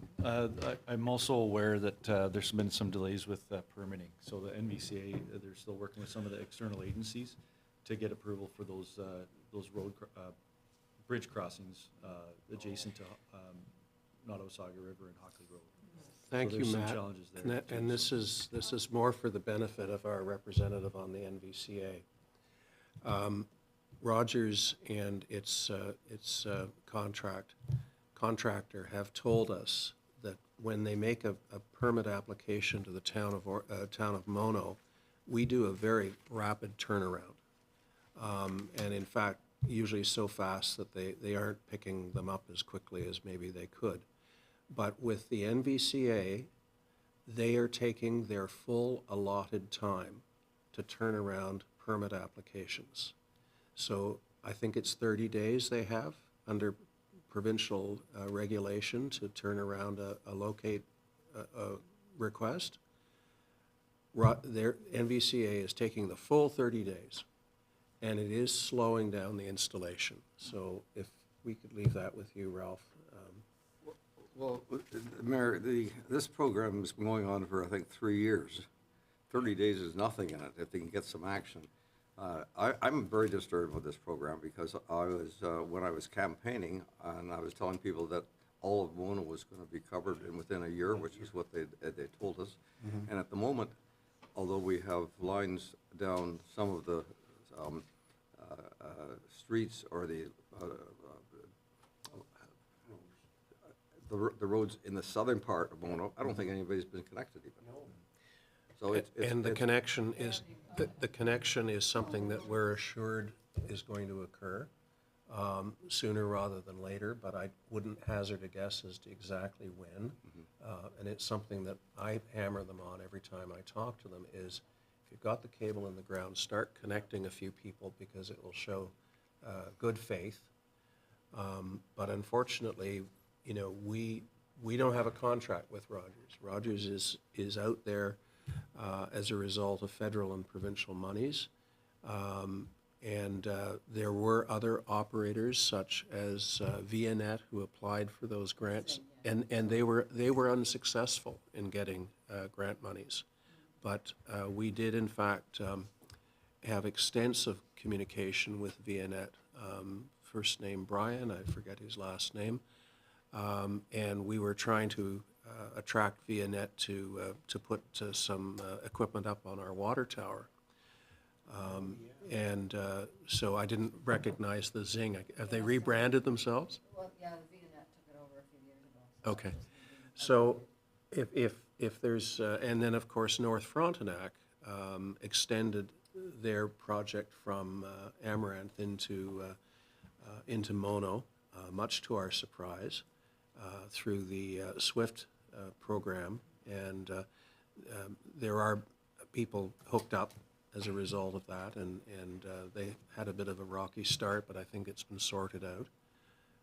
So yes, I mean, Ralph, I feel vulnerable on the issue because I went out and promised a lot to many people, and it's been a lot slower than I anticipated, but we're still on it. We're still trying to keep the pressure on and remind them of their commitments to keep us in the loop.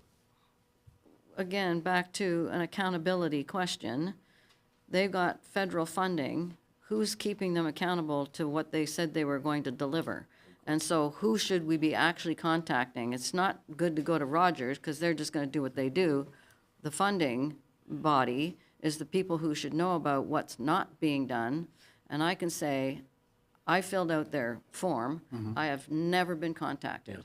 And I know that there is a line that goes all the way across Highway 89, and I'm not that far south, and they've never even contacted me.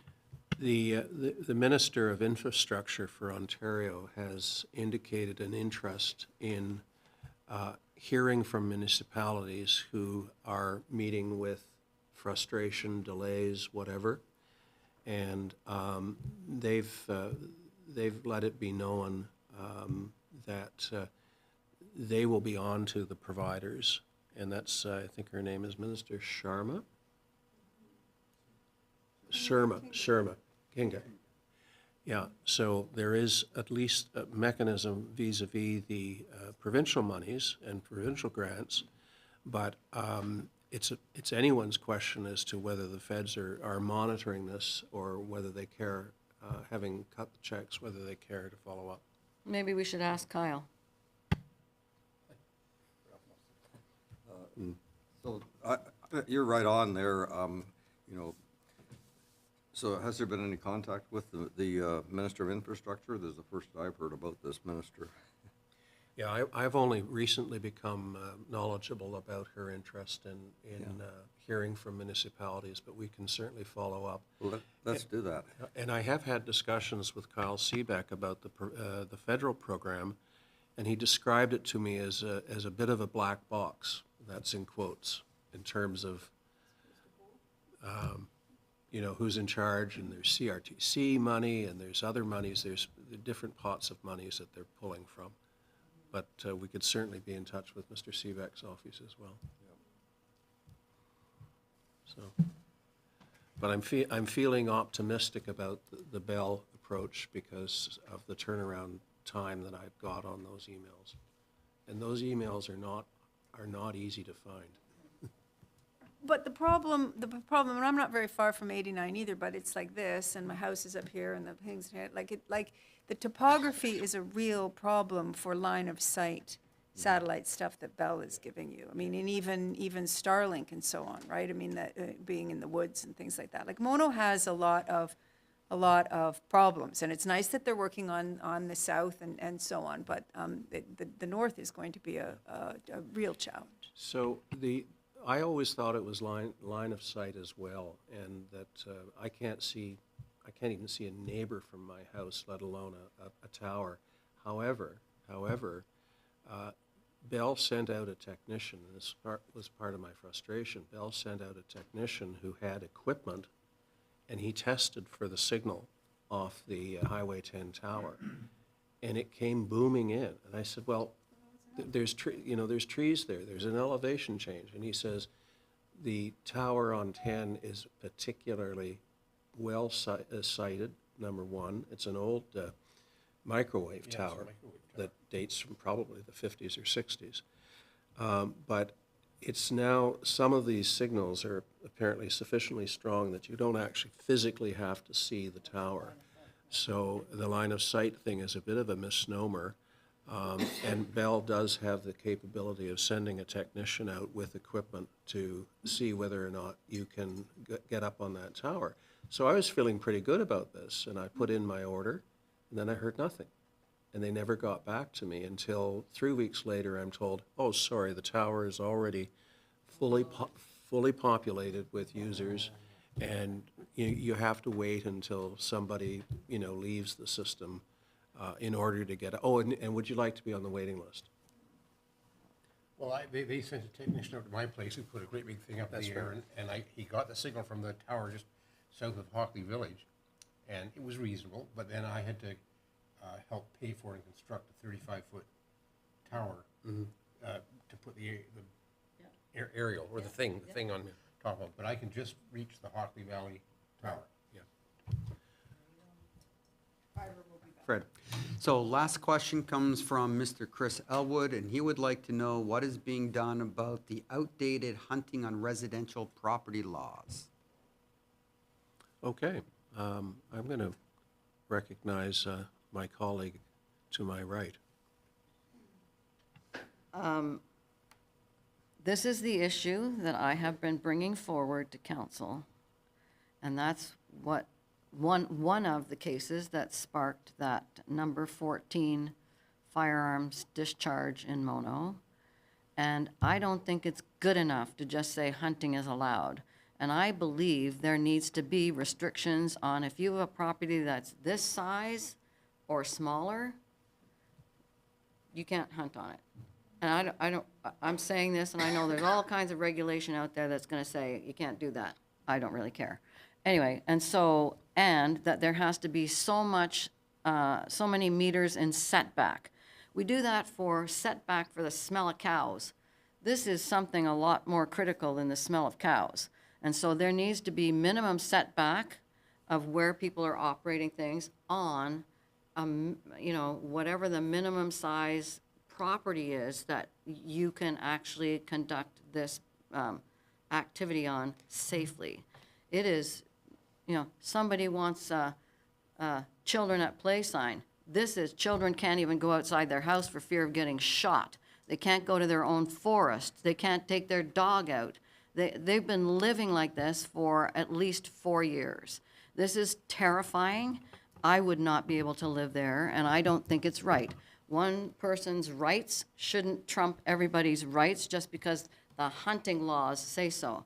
So I actually have put out a request to meet with the hunters and anglers to talk to them about this, because they are very responsible hunters, and they're very responsible about conservation, et cetera, et cetera. So I have put in a request to meet with them so that I can understand better from their perspective. But I think we need to enact that bylaw quicker. It needs to be So it's not on a our- low priority, it needs to be the highest priority. We're talking about safety and lives. Next item on the agenda is unfinished business. Exactly. I just differentiate between hunting and discharge of a firearm or discharge of a weapon, because I understand that this is a bit of both. This is both hunting blinds, and it's also a target practice issue.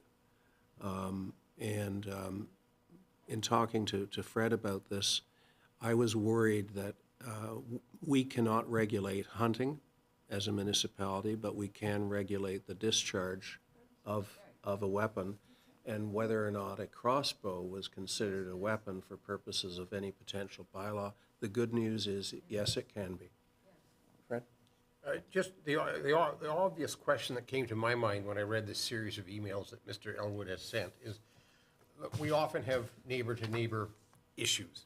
Wouldn't the first avenue be to simply phone the neighbor and sort of say, all right, you've got a blind there, could we work out a system where you tell us, you know, is it next Saturday you're going to use it or whatever, and we won't walk the dogs or the children? I mean, isn't that the first obvious thing to do, to talk to your neighbor and say, let's work out a schedule here, and you notify me when you're going to use that blind? That presumes a cooperative neighbor. Well, obviously, That assumption. all right, you know something more than I do.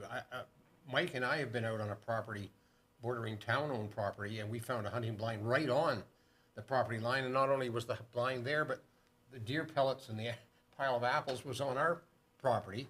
And I think, Mike, you just phoned that person and said, hey, I assume it was successful because we planted trees there since that happened, but you know, you phone the landowner and say, hey. Anyway, I don't know if he's cooperating. Thank you. Yeah, that was my understanding, and everybody piped in on the emails, and I figured he'd ask a question today. So I guess, yes, communicating with your neighbor, and we know that neighbors don't always, you know. So, but then my question, my next question, if you don't get along with your neighbor, is like, how about, is there a fence? Like, is the property delineated so that the neighbor actually knows, and in the direction that the blind is pointing? If his concern is that a bullet is going to hit a kid on the swing set, then that would imply that the blind is directed towards a deer walking on his property, versus that he commented that it's a thin property and so on, and so I presume maybe the neighbor next door is thin as well, and so, you know, there's just Strip lot. lots more communication was my question, as opposed to us being able to do something for him. I sense the relationship is not there to have that kind of discussion. Ralph? Well, I think Melinda brings up a good point. We need more information. I wrote to Chris and said, I'd like to visit your property and to see what's happening there. And his response was not an invitation to come and visit it. I couldn't understand him. He seemed to think after he talked to you that he had some solution. Well, I've given him some other ideas as well, which I would like to keep between himself and myself. Well, I think that, you know, if he wants help and he turns down a counselor who wants to come and visit and see the property, I'm a bit disappointed. I have been there. I'm a counselor. I've been there. Well, I'm talking about myself. He just doesn't want everybody there. I don't know. I don't know. Maybe Maybe he he's doesn't. tired of bringing people in, Anyway, because they've had OPP in there, they've had all kinds of licensing people from the hunting, like whoever those licensing people are. Like, there's been a lot of, Game wardens. thank you, the game wardens and all of those. Like, there's been a lot of them reaching out, trying to find solutions, and there hasn't been success. And he's reaching out to us, indicating a concern and hoping that he could find some problem. Right, so again, the more information, like that just kind of begs, and when I saw that response to you too about that, he's already talked to the mayor, so, and that so many other people have come, and one of his emails indicated that the authorities have so far told him that the neighbor is within his rights, and so then the question just, it's bigger. What else could you do? Okay, we are at the end of question period. Unless you have a question. Yeah. Yeah.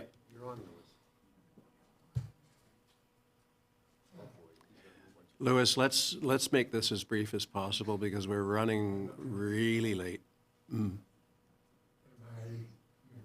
Go ahead. And press the button. You've been very patient. Firstly, I'd like to, Keep the microphone close. Keep the microphone close to you, please. Yeah. There. it's me, not the mic. You can't move. I'd like to start this quickly and just quickly review the list of unfinished business. I think we have to sort of cut this back. Who are you and where do you live, please? Huh? Well, Ralph has opposed for your DEI committee.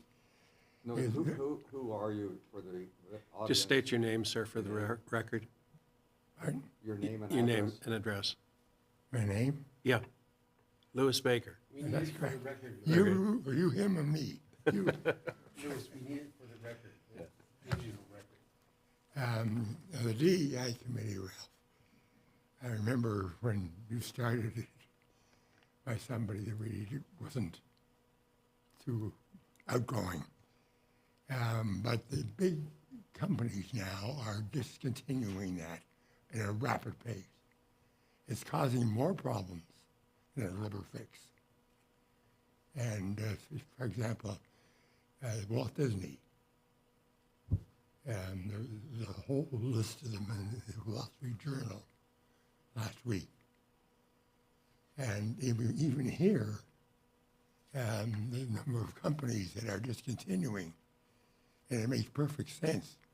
If you take a town that doesn't have a problem, that committee will cause a problem, because people will be suspect So over it. your So that's just question, my opinion. your question on that is, what is the future of our DEI committee? Okay, that's the question. How's that? Yeah. I'm going to defer to the, And by the way, on the budget, do they have a yearly budget? go ahead, Ralph. Oh, so we did have this discussion, and you and I met, and one part of the discussion was your question about, is there any issues of racial issues in Mono? And that's interesting because I didn't know of racial issues at the time, although I suspected of them, because I know most of us are biased, etc. And since then, I've had people contact me, and it's obvious that there are issues in the town, and there are other types of discrimination as well. I'm aware of also of the pushback from some companies that they felt that this was a kind of the equivalent of greenwashing. It was DEI washing, and that wasn't functional. And I think that the jury's out on that yet. Our particular committee is composed of a number of people who represent various diverse groups within the town, and they're all quite interested in trying to make our town more accepting of people who have differences, and it's very much a program in evolution, though, and so I don't know where it's going to happen or how much it's going to accomplish. I have my own personal doubts about how easy it is to change somebody's biases.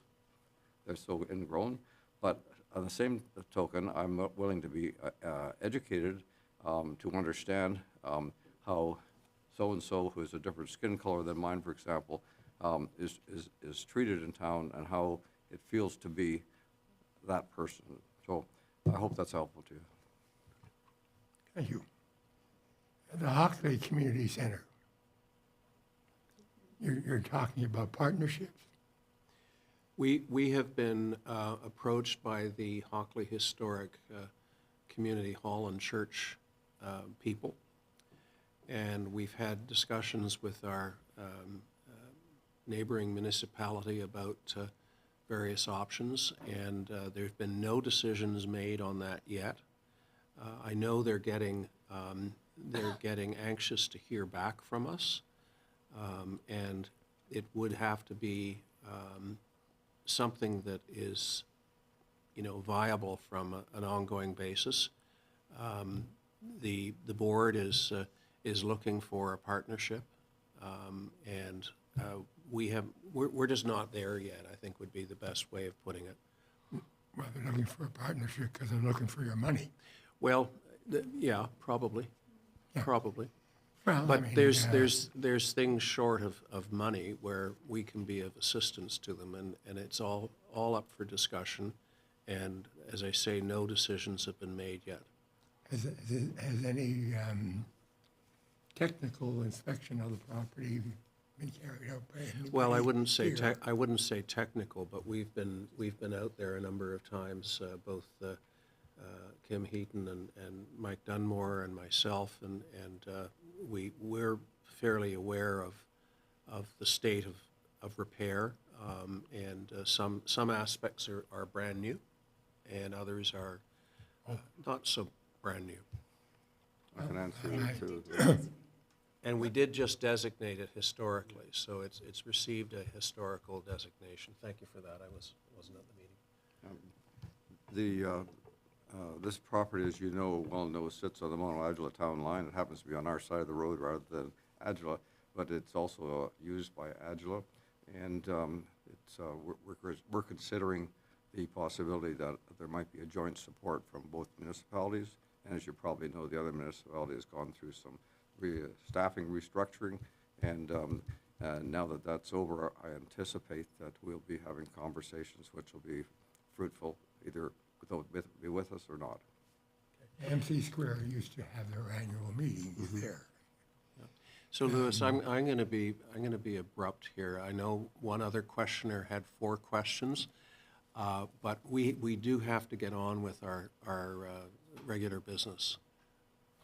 Well, this is your regular No, but business. you've raised sort of 2 questions, Well- and I we could go down that list and be here until noon, but find one that you really want to ask about. Not too much has progressed, and that's part of the problem. But getting on to, Louis, yeah, I'm going to have to cut this short. I'm I knew sorry. you would anyways. Yeah. No. No, It was you not a wouldn't. foregone conclusion, but it's now 11:20, and we are barely into our agenda. We have to get on with the agenda. I'll ask you a question. Did you get a call for tenders on the road transaction? Other bids? I think the in other words, road I'm back needs- to your so situation. Did we go to tender on the road needs study? No, I think it's the issue of Burnside having done it. We used our engineering firm of record. Pardon? We used our engineering firm of record, which is why they're there. Well, I think we're perpetuating something that should have changed, but you did it all in camera. We did nothing in camera. We did Well, nothing in camera. your own kind of camera where didn't go through the public procedure of why certain people keep getting the same. Okay, that's maybe a different issue, but I can just assure you that on something like this, probably 3/4 of the work is done by our staff. Our engineering firm of record pulls it together. You heard the presentation today. I think it was a pretty good one, frankly. In fact, actually excellent. gives us a good roadmap as to where to go. And had we put it out to tender, as you suggest, I probably think that it would have ended up costing the municipality twice as much. Well, we don't know what the cost is going to be anyways at this point. Well, I'm gonna call a halt to this question period, and we have to get on with the rest of the agenda, and unless somebody on council wants to continue the way we're going. Well, at least I proved the point that if I showed up, at least somebody would come to your meeting. And then we And you made appreciate it very that. difficult to make it for people. Okay, thank you. No. Pardon? Thank you for coming. It wasn't voluntary. It was my conscience. Okay, and ironically, the next item on the agenda is unfinished council business.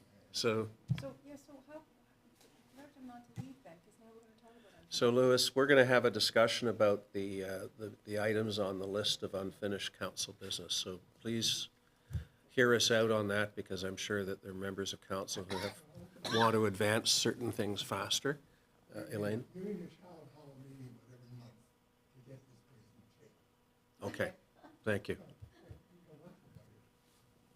Elaine, go ahead. Okay, thank you. So items number 13, 20, and 19, it says that they were estimated for Q2 2024. Not to be, do we need to change that? I think we asked that question in the last meeting. Or is there a status that says these are coming like next meeting, or I'm not sure. Through the mayor to Councillor Cape. So 2 meetings ago, the clerk had mentioned that he would update the list, and he was. Were you at the last meeting? Oh, 1 meeting ago, and subsequent vacations have occurred, and the update on the Hockley Historic was just provided by Councillor Mangtalo. Sorry, DEI committee brochure can come off the list. We approved it. But a simple way is the clerk and I are going to update this list for the next meeting, and I think we'll probably work on the description of the status as to whether it's something that needs to be internal or external. Thank you very much. And so that leads me to number 14. And after the conversation we've just had based on public question period, I think that needs to be raised to a high priority, and I think it needs to come to the top of the list. And I think we need to take a very serious look at this. So that's just a request. I don't know if that can be accommodated. Elaine, can I just ask you, okay, the firearms bylaw, what is it that bylaw can do about the situation we heard about? Can we prohibit the shooting of firearms or bows and arrows within certain distances of the property line? That is my hope, because I couldn't change the hunting laws in Ontario, which I know, which I read somewhere, there is a municipality who did introduce a hunting bylaw, but I can't find it now. But anyway, we do have a say, and we need to have a say, and we need to make it clear what's not a good practice. And so I don't think we should allow it. So our bylaw, after talking with Fred, the best way to address this is to call it a firearms bylaw. And so that's how we're addressing this. And so I appreciate that. And so I think it needs to be raised as high and moved to the top of the list. That's just my request.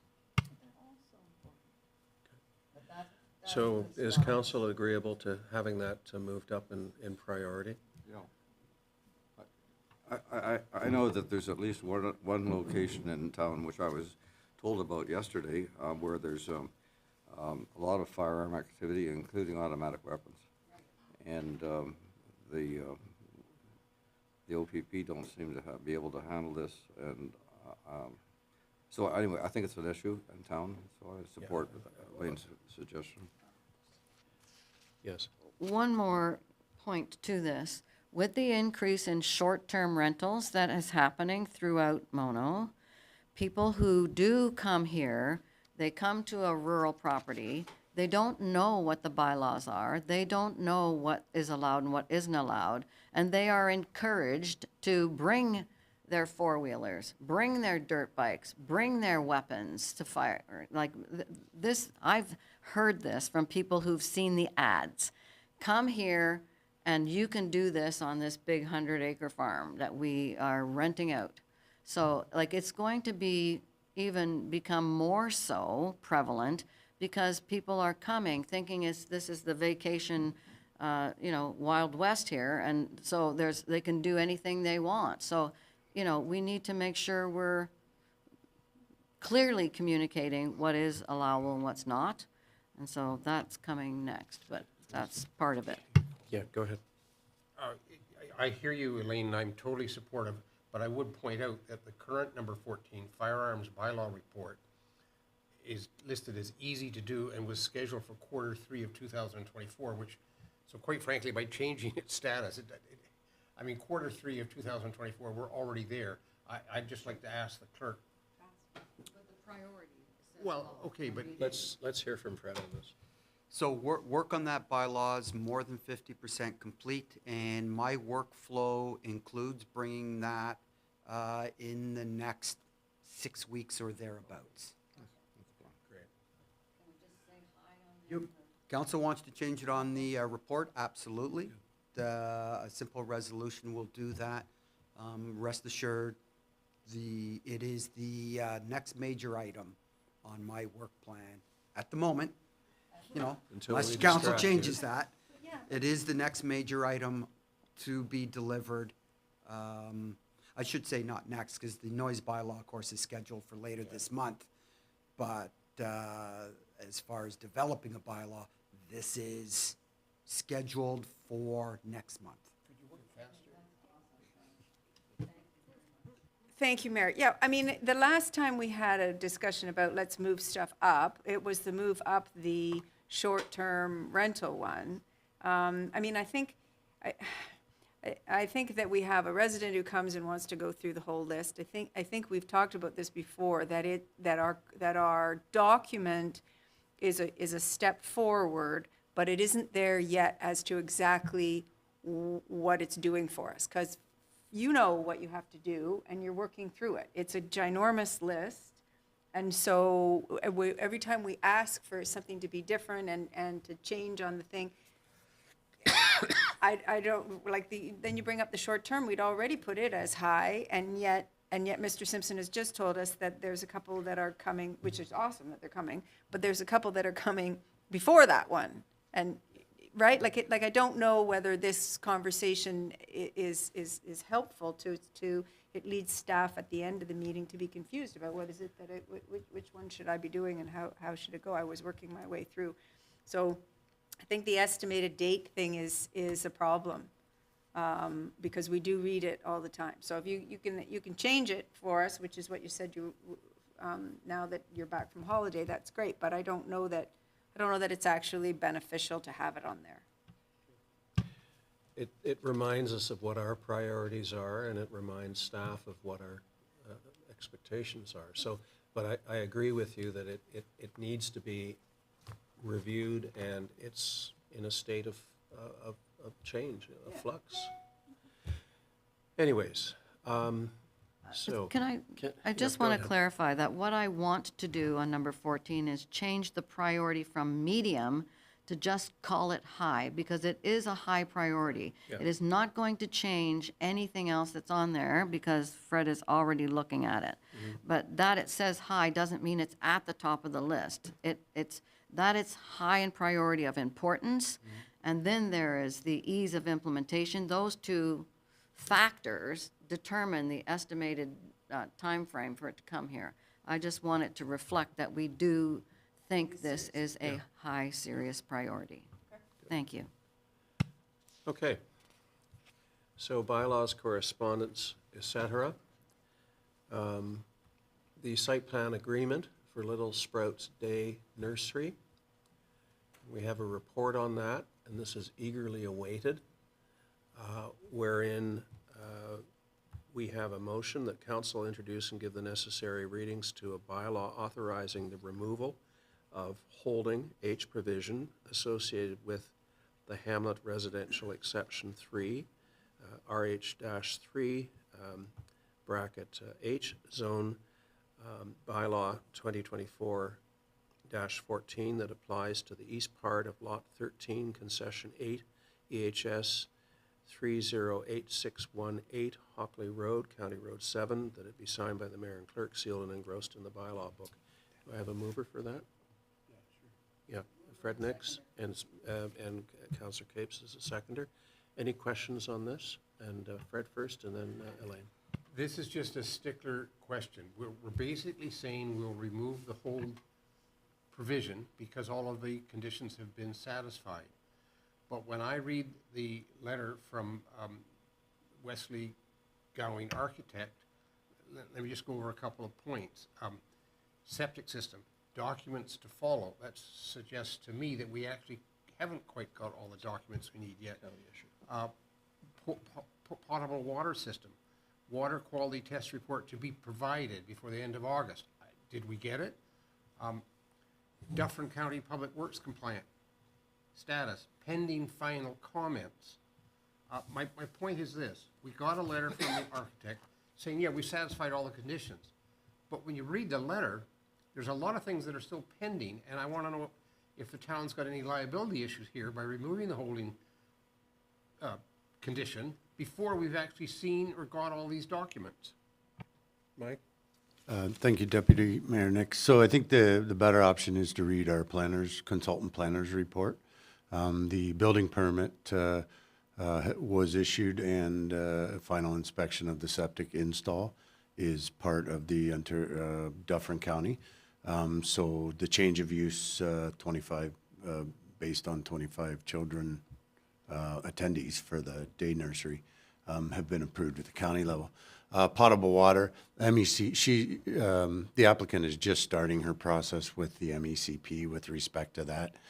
She will be required to go above and beyond she will be, as Burnside noted in their original comments, she will be noted as I forget the lack of better words, but small drinking water system. So the MECP will require her to probably do engineering reports annually with respect to the potability. She has drilled a new well, and that confirmation did come in. With respect to the Public Works comment, Council actually overrode the Public Works Department of the County of Dufferin by allowing the 6 parking spots in lieu of the 10 required. The county did comment with respect to the parking be satisfied. If you take a good look at the site plan that the applicant worked through, all the parking has now been moved off of the boulevard area, and also the applicant submitted to council her plan on how to ingress and egress with respect to drop-offs and things. So while the architect's letter may seem to lead to open-ended receivables still required, the town's planning consultant report, I think, is the best option to read, and the recommendation was to move the H. She still has a lot of building stuff that she needs to do yet. I think this is great. I want to ask the question about, do we know about Beaver Creek Daycare Center on Highway 10, just south of the campground on the east side? So that would be known as the Old Spanish Palace, I believe, is what that was called. The day nursery is an allowable use, and they under the current highway commercial zoning. And yes, they have contacted the town. Actually, the town's engineer asked if there was a conflict to go through the potable water issue with respect to that. So they would have been through building code. They would have been through building code, and they also would be required to go through the same process with the Minister of Education and licensing.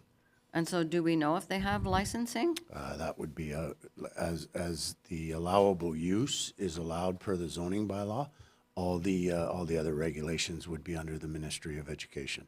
Right. So right now, it's just a sign, or are they operating? As I stated, the licensing of that property for a day nursery or daycare is under the Ministry of Education.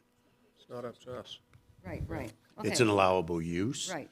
But the extent of that use is under somebody is under else's Ministry of jurisdiction. Education. And they've already, we are aware that they are satisfying the engineering requirements for potable water, which means they're in talks with the Ministry of Education. Okay. Yeah, All because right. that's a direct request from them. Right, right. That Okay, site- thank you. That site was identified 25 years ago as a potential water bottling site.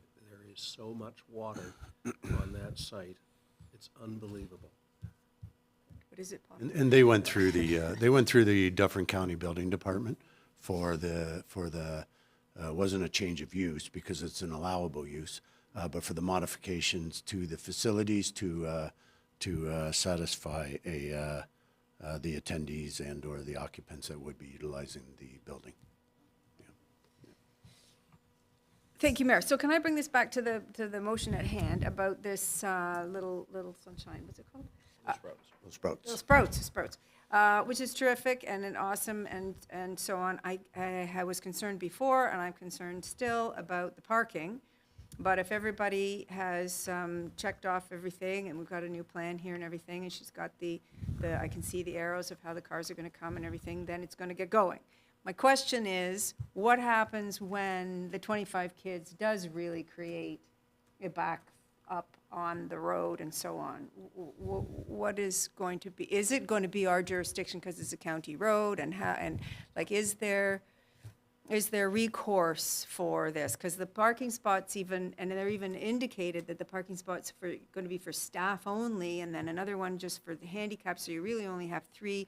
Like, I just am concerned about the neighbors and the flow here of increasing business. I suspect it's a county issue. It's a county road. And they had a very detailed drop-off pickup plan, staggered, and quite impressive, I thought, in terms of dealing with their circumstances there, with what land they've got and so forth. Yeah, so the county was circulated as part of the agency comments, and their comment was respect to on-site parking only, and it didn't, they didn't raise any concerns with respect to the pickup and drop-off, and I know that the applicant was in conversations with the county. But yeah, if there's any issues with respect to on-road parking or anything, the county would step in. We've Thank also you. successfully moved a motion to make that a community safety zone in view of the use. So that's gone through at the county level. Yeah. Okay, any further discussion?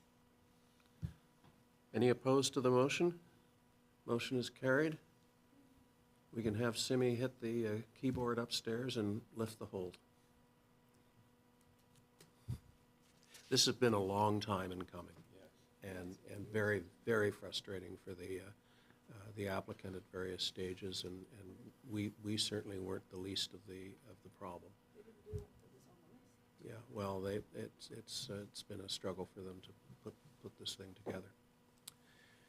Okay, next item is Highway 9, Watermain extension, and we have a report on this local improvement levy. And I think to summarize, the costs per lot, per property have gone up. And this is in recognition of it. It also has a built-in appeal period.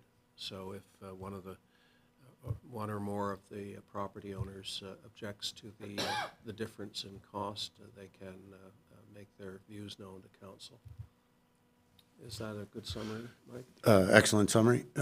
So just as an outreach update, emails were sent to the business owners, the addresses that, or the original contact emails that we had, and also mailers of the entire package that town has, or council has, was also sent, and one of them sent priority post because we had a bounce back from an email. So they have, or they have by now, and that's why September 20th is the key date to contact the town clerk should there be an opposition or a wish to discuss with council. And then that's outlined in the town solicitor letter as to what the process is. Elaine? So in the numbered area within the bylaw, it says that we would hold a meeting, I think it includes us, for Friday, for the 27th? Does that include?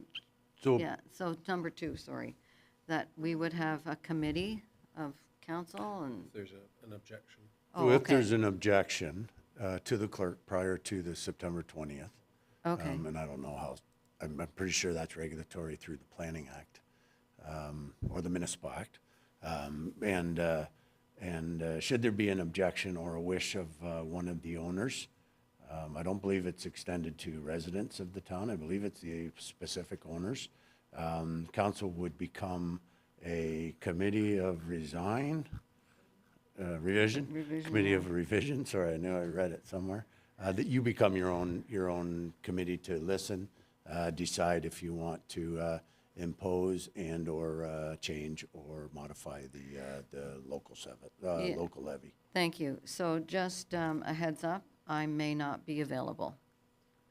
I'm waiting to hear for a time for an appointment that I have, and I may not be available to be there if you need me. It's an agenda, it would be an agenda item on our next council meeting, because that's when our council next. No, council it's on a meeting is. Friday. So Yes, the- and that's Friday, when our next September council meeting 27th. is. So a Yes. couple months ago, the September 24th meeting was changed to the 27th. Oh, It was okay, to great. do with, it was to Did do not with know the that. availability of the. Oh, that's the noise bylaw. The noise bylaw issue, yeah. Okay, well, that's my, I don't know if I will. Friday, September 27th, I'm waiting for a time. So that's, I guess, a heads up for that. So any further questions, discussion? Yes, I Rob? do. I'm not, Oh, sorry. oh, so Go ahead. sorry. Go Just ahead. one quick one. So it says that it's paid over 10 years. So is our, and maybe I got this all wrong, is our debt of that $330,000 over 10 years? $1,333,000. Is that debt that we've incurred over 10 years, so that if they take 10 years to pay us back? Wasn't quite So clear about council, that. so council approved the payment of the project from water reserves. That was done 2019-ish. The town solicitor letter outlines that the town commitment in the form of administrative costs and being Matt and I and Les and so forth, be our contribution to the portion of the project. So they owe the project owners, the lot owners, owe the town reserves the money, and that's been incorporated into the interest charges and so forth, laid Okay. out in the That's great. in the, Thank you very bylaw. much. Yeah. Anything? My question is along the same line about town costs, and you partially answered it, Mike. Jeff Wilker, in his letter on page 2, says the town's contribution to the project is the carrying cost to the date of the first interim property tax deadline. Since we used our reserves, why is there any carrying costs? Or am I being financially simple? I think what he's saying is that's our commitment to the project up until the first due date. Then they start to, the interest starts on their outstanding balance. That's the way and that's in the town solicitor letter. Yeah, is the carrying cost to the date. I didn't know that there were any carrying costs. So we didn't earn any interest on that money. That's it. Okay. And the, together with any cost above the capped $1,330,000. And from what you've just said, the only cost is the proportion of your time and the three of you, the portion of your cost. Yeah, so we don't charge any of our residents with our fee rate. We generally manage our projects. There is two outliers right now with respect to the registration of an easement, two properties, and that billing will be borne by the two individual properties, the extras that are caused by that. Okay. There's no other extra cost, so the town's not going to be required to come up with any payments for supporting this project. No, there's the accounts for the town solicitor, well, you see the accounts for RJ Burnside, the contractor, and the town solicitor, they were all summed up a couple weeks ago. I saw that. Okay. I have a motion that we introduce and give the necessary readings to a bylaw to finalize the completion of a water main along Highway 9 as a local improvement project that it be signed by the mayor and clerk for the town of Mono, sealed and engrossed in the bylaw book. Councillor Capes moves, seconded by Councillor Davy. Any further discussion? Any opposed? And that motion is carried. Next item is a motion by myself, and I'll read it and then explain it. Whereas there is a widespread belief that monies generated from POA fines and potentially from programs such as automated speed and red light camera enforcement are not necessarily spent appropriately, sometimes being characterized incorrectly as a cash grab. Therefore, be it resolved that the treasurer sequesters this income such that it is easily easily identified within the budget and dedicated exclusively towards municipal policing and bylaw enforcement costs, and that this motion be circulated to other municipalities for support, and to AMO, the local MPP, and the Ministers of Transportation, Attorney General, and Solicitor General. Do I have a seconder for that? Councillor Capes? Word of brief explanation. Any of you who have followed the whole debate about automated speed enforcement have no doubt come across the posts and the people who say that this is just a cash grab. And what I'm trying to do here is, by having the treasurer segregate those monies and have them devoted exclusively towards offsetting policing and bylaw enforcement costs, it's to, quell or literally do away with any suggestion that monies collected from those sources are going towards anything else, not to Parks and Rec, not to anything else, simply going back into, and by the way, not even coming close to offsetting our policing costs, not even coming close. But it shows that the money is sequestered for a particular purpose and spent for a particular purpose. So I think it's a good message to send and to have others buy into it. Thanks very much for trying to come up with a solution to chatter on the Facebook that is unpleasant. But I'm just not sure that we want to, I think to sequester it and to say, to have a line item that this is where the money is and so on, I think is terrific. I don't know that it isn't going to be a whole lot of money. You never know, right? I mean, we may just have so many people who really do, but it would be nice if the money turns out to be just a little bit, and our efforts of cameras and so on make it so that people be good people. So we don't have very much money, so it's really a moot point. But what if it were a lot of money? We've got a idea here that we're going to only spend it on one thing. And I know that because we've got the budget situation where there's massaging, moving around, and having to make choices and everything, do we really want, with a new source of revenue, to out of the gate limit us? Well, if it ever got to the point where it exceeded our policing and bylaw costs, we can always revisit the motion, but in the meantime, we can say very clearly to the skeptics that this is where the money is going. This is where it's going. I don't like tying our hands from the standpoint of the budget, but I think this is one instance where it's valuable, and if at a point where it exceeds $1.2 million, which is the cost of our police budget plus bylaw, I'll be doing a happy dance and more than happy to revisit the concept. Fred? And just on this issue, John, I don't think you were at the meeting that I was at, but at the infrastructure committee meeting last week, or whenever it was, there are some real problems, not impossible to solve, about getting speed cameras in Mono. I mean, there's the issue that we can only do it in community safety zones. We only have, if we get the Hockley one, I think that'll give us 3 community safety zones in the town. We can only do it when the speed limit is such and such.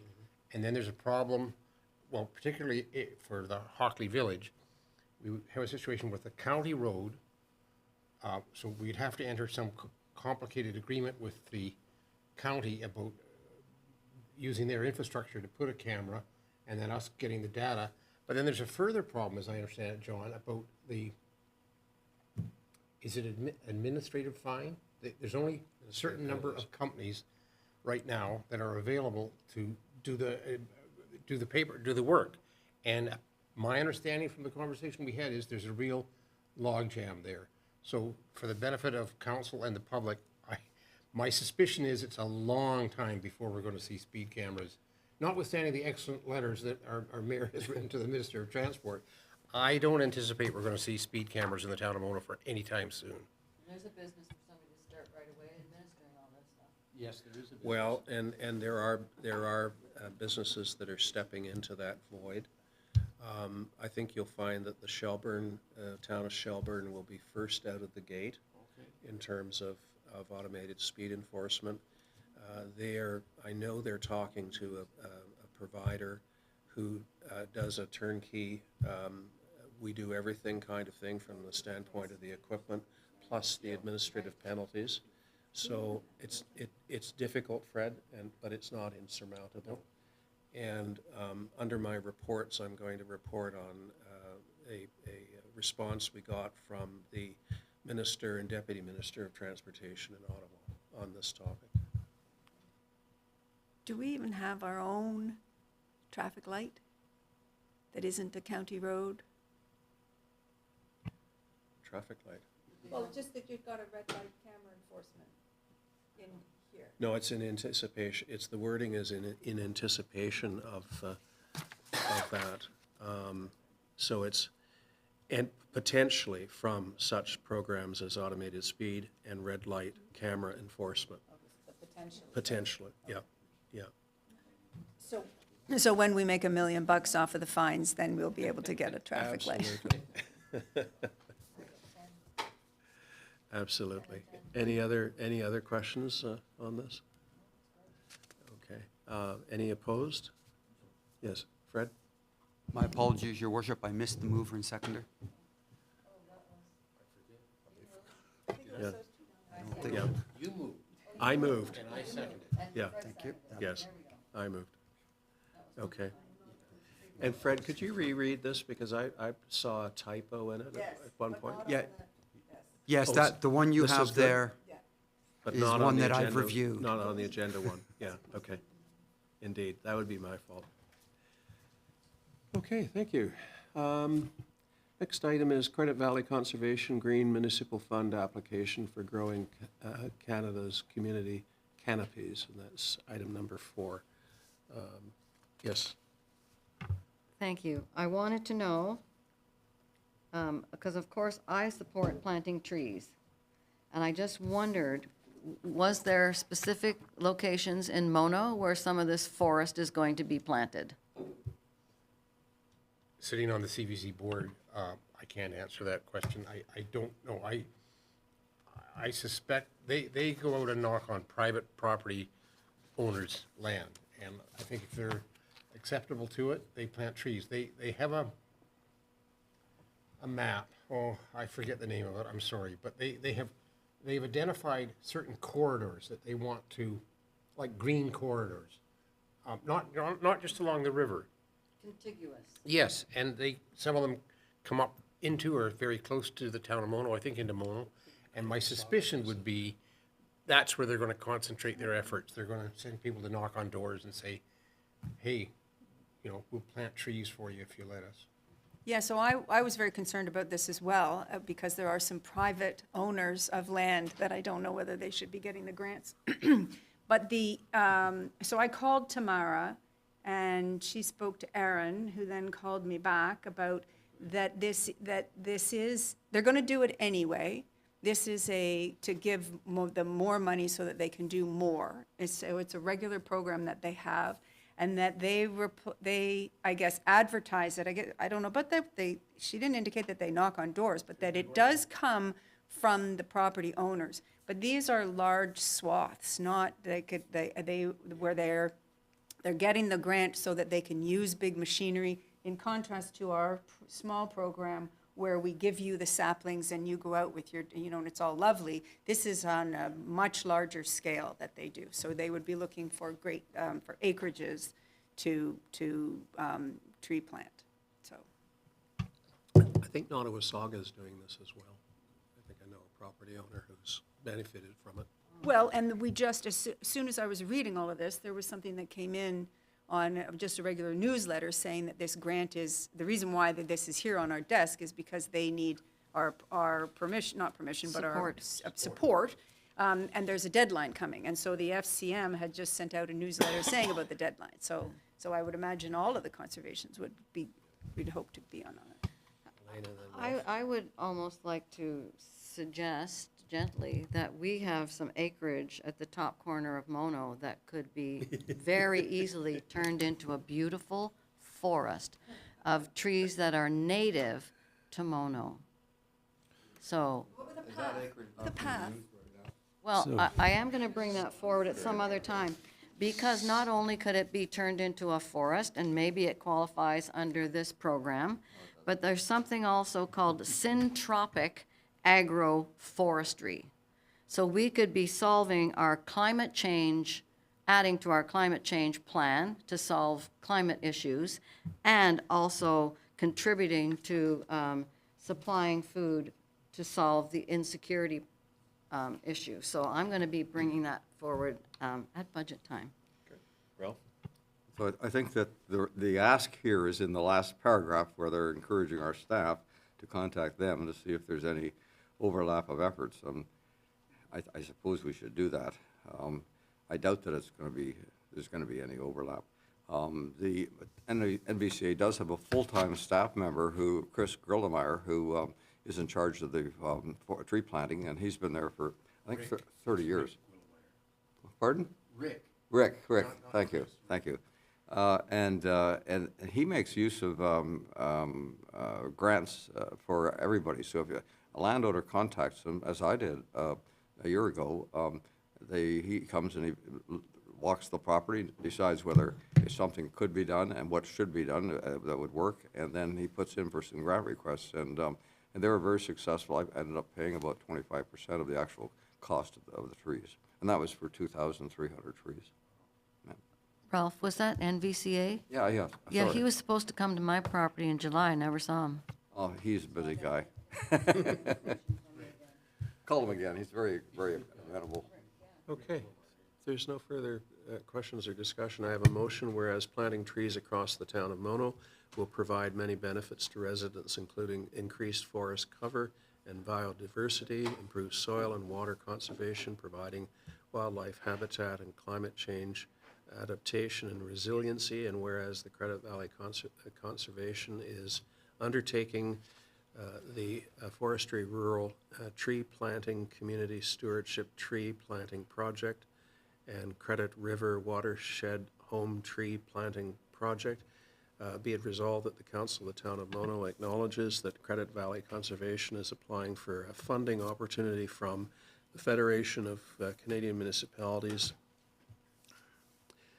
Growing Canada's Community Canopies Initiative for Forestry Rural Tree Planting, Community Stewardship Tree Planting Project, and the Credit River Watershed Home Tree Planting Project in partnership with the Town of Mono, and therefore And further, that council recognizes that the lifetime contribution to the Growing Canada's Community Canopies Initiative will not exceed $10 million for tree planting within the town of Mono, inclusive of a maximum contribution of $1 million for infrastructure activity costs, and that if approved, this project will be counted towards that limit.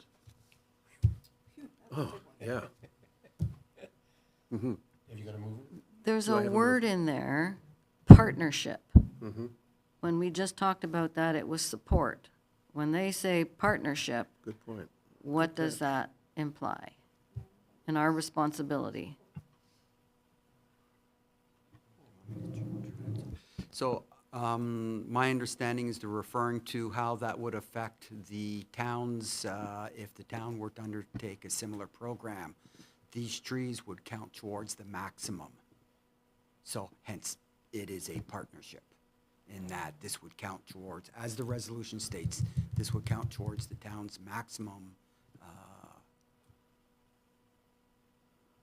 But that restricts us then. So they plant trees where they want to, and say we wanted to apply for a canopy grant and put trees in some places too, then we're behind the 8 ball because they've planted 4,000 and now we can only plant 6. I'm not we've sure. already, or with someone else's money, we've already achieved a certain percentage towards that maximum.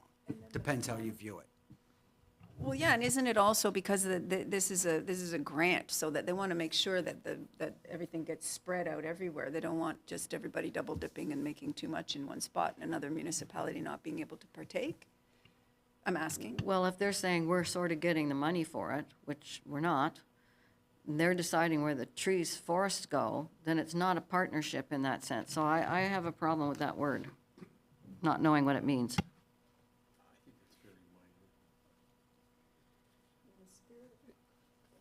Would it hurt if we were to defer this to the next meeting for clarification? Okay, right. If I may, your Mayor, the email from the CVC asked for a resolution of support, so I'm not, is that a FCM motion or is it CVC written? Well, the CVC is looking for a funding Yeah, opportunity they from provided the it. FCM. Yeah, CVC provided the wording, so friendly amendment to support over partnership. Okay, can we amend it accordingly? No, I call the question as it is. It has been read. Okay. I need a mover and seconder. Yeah, so, Okay. yeah, technically, it's not on the floor yet, because it hasn't been moved or seconded. Yeah, Fred and okay. then Eileen. Seconded by Councillor Capes. It's on the floor. So that was Nix and Capes. partnership to support. I'm not sure that's friendly. Well, it is if the seconder agrees with it, Deputy Mayor Nix. Well, what about the mover? I thought I was the mover. I have, Oh, are we getting yeah, touchy? I do have Deputy Mayor Nix moved, Councillor Capes seconded. Okay. So I've been asked to call the question? Yes. Okay. As amended? Read No, as read. As read? Or as? I asked the question to Okay. be called as read. As read? Okay. All those in favor? So my motion doesn't get to count? No, hang on. No? If there's a call to, well, you haven't actually placed the motion. I did. I made a motion It hadn't for a been moved. friendly amendment. But I think Fred called the question before your amendment. When a Because question he is doesn't want to called- second it, then it doesn't count. But in order of procedure, if the question's called, that moves to the top of the business. Yes. It must Okay, be, so sorry. Yeah, the question must be. It's also non-debatable. correct. So all those in favor of the question as read? All those opposed? So that gives Councillor Capes an opportunity to amend. And then I'd love this to move forward. Yes. And do I need the permission of the mover? No, we can, Okay, so I would like to, as I would like this to move forward, I would like to make a friendly amendment to that motion to change partnership to support. So it's a new motion. It's a completely new motion, but it has been slightly edited. The motion with a slight word editing to support versus partnership. It's the Thank same you. motion, but the word I need a partnership has seconder, been She has to read changed that to, motion out, put it on the floor. if someone on council I'll surely insists that read it's it. read, it will be read. I will read it out for you. No, no. Okay, as read. That's right. Okay, is there a seconder? Counselor Mangtalo? Call the question. Any opposed? As amended? As amended? Motion is No. carried. Okay. Okay, Shelburne and District Ag Society donation request. Thoughts, folks? Can we ask a question of the, well, Sorry, if we, Les isn't here. sorry, council, we could just let the clerk catch up here a bit. I guess technically you should put the motion on the floor before we ask the question. I alternate between. Yeah, I know, but you should technically Just a put little the question discussion on the floor. before. Just a little clarification, yeah. discussion stuff before. Okay, so I have a motion that we authorize a donation of $1,000 to the Shelburne and District Agricultural Society for the 2024 Shelburne Fall Fair. Do I have a mover for that? Councillor Nix, or Deputy Mayor Nix, seconded by Councillor Mangtalo. Discussion, questions? Melinda first and then Fred. Now, we've had a lot of discussions about donations, and we've done a lot of gymnastics to try to get the donation going.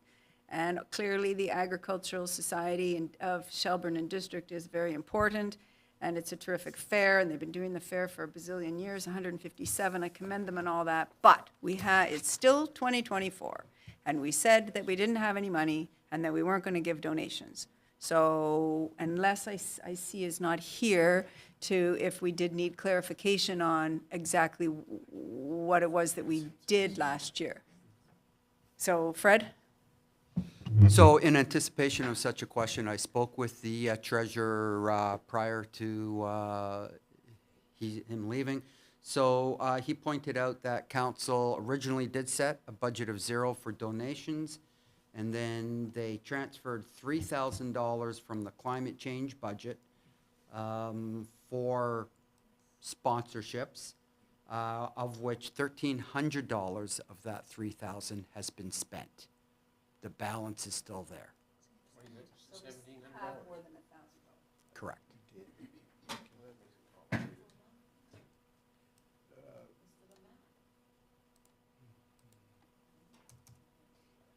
And I'm sorry, does everybody remember we did that because our heartstrings were being pulled by asking for donations after we had our tricky budget thing is really, really what it was, right? Mayor? I may be remembering wrong, but I thought it was to support the farm map that was going in the Hills magazine. So it was in support of climate change, but indirectly, but that's my memory. I don't know if that's true. You know, I believe printing costs, and it wasn't just the map, it was the cost of the advertising and the. To get that creation, out, yeah, to contribute to that. But it came, so one more, it came on the heels, though, of having had a DEI request, and like it had come on that, you know, geez, maybe there are some things that we should support throughout a year. I know this sounds fairly hard. I think in fairness to the other people who we didn't give donations to this year because we said 0 budget, yes, there was that one exception. I think to be consistent, we should turn this motion down. We should vote against it. Any further thoughts? Well, we don't have the money in our budget to do it, so therefore we can't approve it. Well, I thought there was 1,700. Well, that was. sort of. But, you know, that was climate change money that was applied to the Farm Fresh initiative. Sorry, just for clarification to Councilor Cape, so council approved 3,000 transfer from the climate change budget into their donation budget following the 0 out. So 13, as the clerk identified, 1,300 was spent at approval of council, leaving you with 1,700 in your donation line. No, we know what you said. No. So, don't, okay. Yes. Don't we usually sit down with all the requests at a certain time and make a decision Yeah. about which we're going to spend? And shouldn't this be a part of the greater? We don't have that list this year. And we don't have the list because we Because we reduced it said to no, zero. and then we Yeah. backpedaled. We must have gotten some requests. But we, you know, in defense of the Farm Fresh donation, there was a connection there to support of local businesses and responsible agricultural activities that contribute to proper climate change initiative. This is unrelated. I'm with Fred on this. Oh, but is it? I mean, just to be, is it? I mean, the whole agricultural, we just learned that we are a rural community. If ever there was anything with respect to the climate, looking after ourselves and the future and everything, the supporting of agriculture in Ontario, it's a tricky spot. I know Les is not here, and I don't know how we can answer this question, but did we give money to the Orangeville Agricultural Society for the Labor Day Fair? No, they never asked. No, there's been no staff for a couple of years now, I believe. We used to give them water truck and a couple of staff members for the weekend to do the smash up derby and the horse and the equestrian areas. So do we have some other requests that are sitting on the shelf? So this all stemmed the night that I believe the OPP, and there was a bunch of requests that came in, and council had come to the hard conclusion of 0 lines, and that it was followed up. To the best of my knowledge, we have no further donation requests. That may be, to the best of my knowledge, we have no further donation requests. So that we do have some donation requests that we just set aside. You turned down prior donation requests in early spring. We turned down the Alzheimer's Society of Dufferin. We turned them down. So now that we have $1,700, should we not be considering these as well as this request from Shelburne? Thank you, Mayor. But what will happen to the money? I mean, we have $1,700. Yay! We need 19 million that we just heard about this morning. I mean, right? Like, do we have to spend it? Like, I'm with you with the principal issue, though I do appreciate that it's an important cause. But we can just move that forward, right?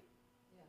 To 2025. Can we move it out of donations? It's not a reserve, it's not really not a reserve contribution. I know the treasurer would look at any surplus as covering off potential deficit.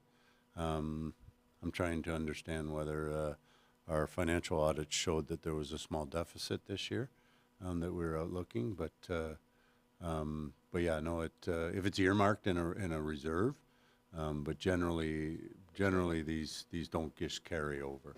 Unless some construction projects do, because they do carry over the actual project, but any surpluses in the donation would probably be generally put back into, and it's there for council. It's still there. It's just put back into any deficit that may be there.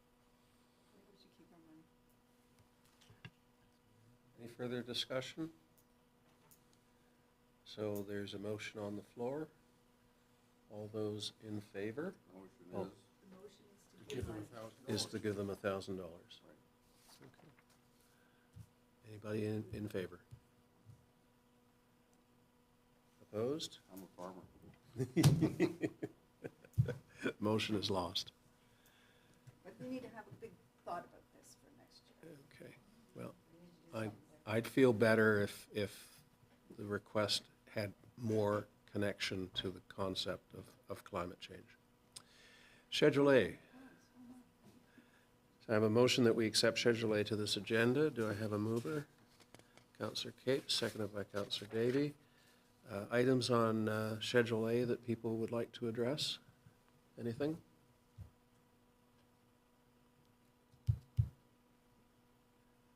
Elaine? Just a question about number 6, Community Emergency Preparedness Grant Round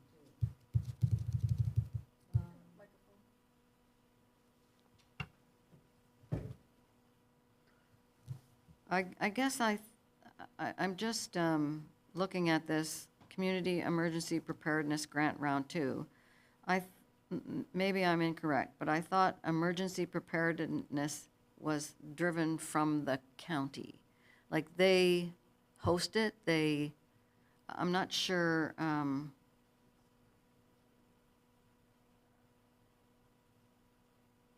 not sure what this means for us. What would we, no, oh, good, Mike's got the answer. Councillor Cape, so we did apply for this last year. Right. And we were denied. However, I think the county did apply for it and got the Trailers. trailers. And there is a similar county small program right now that they're running, I believe, as well.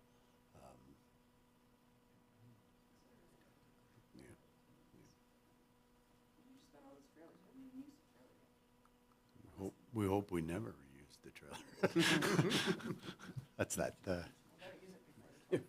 They're available for We're going to camping. have freeze-dried food available. Yeah. But yeah, it's something, Kim and I are reviewing a recreation grant that was discussed in the arena ask question from the lady. And the treasurer's going to be at that meeting, and him and I can discuss what the potential availability would be Okay. or options on this. Thank you.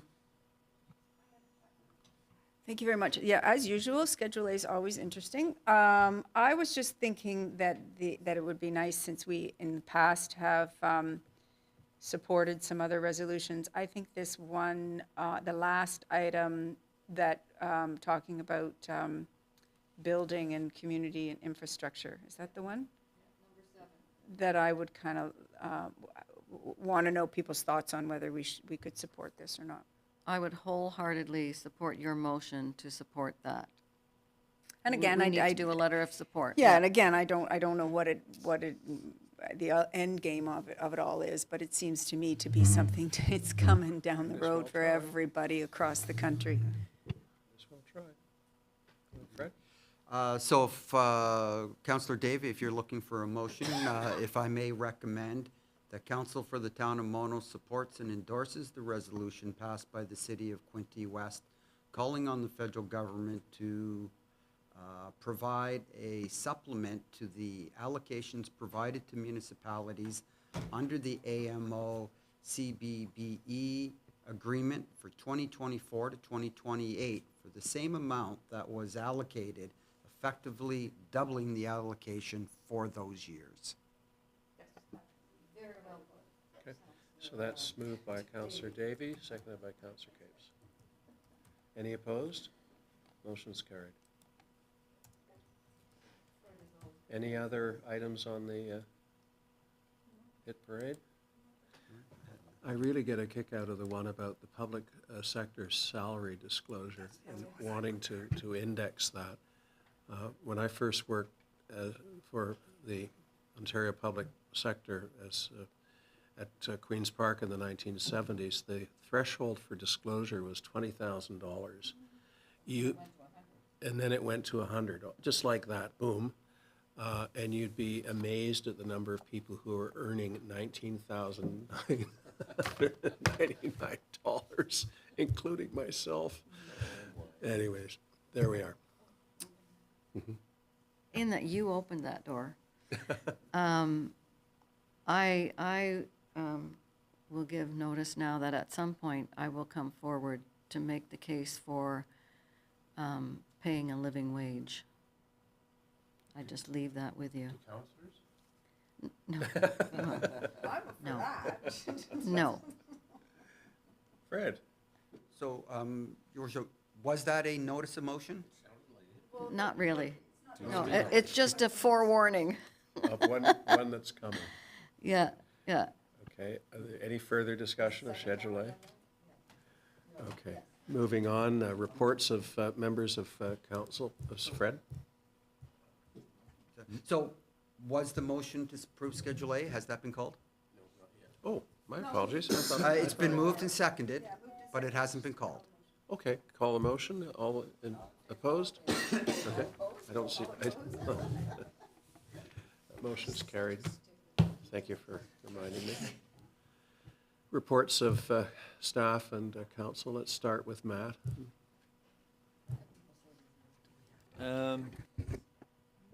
Public Works staff wrapped up the no parking signs this week, so all those have been reorganized based on the amended bylaw.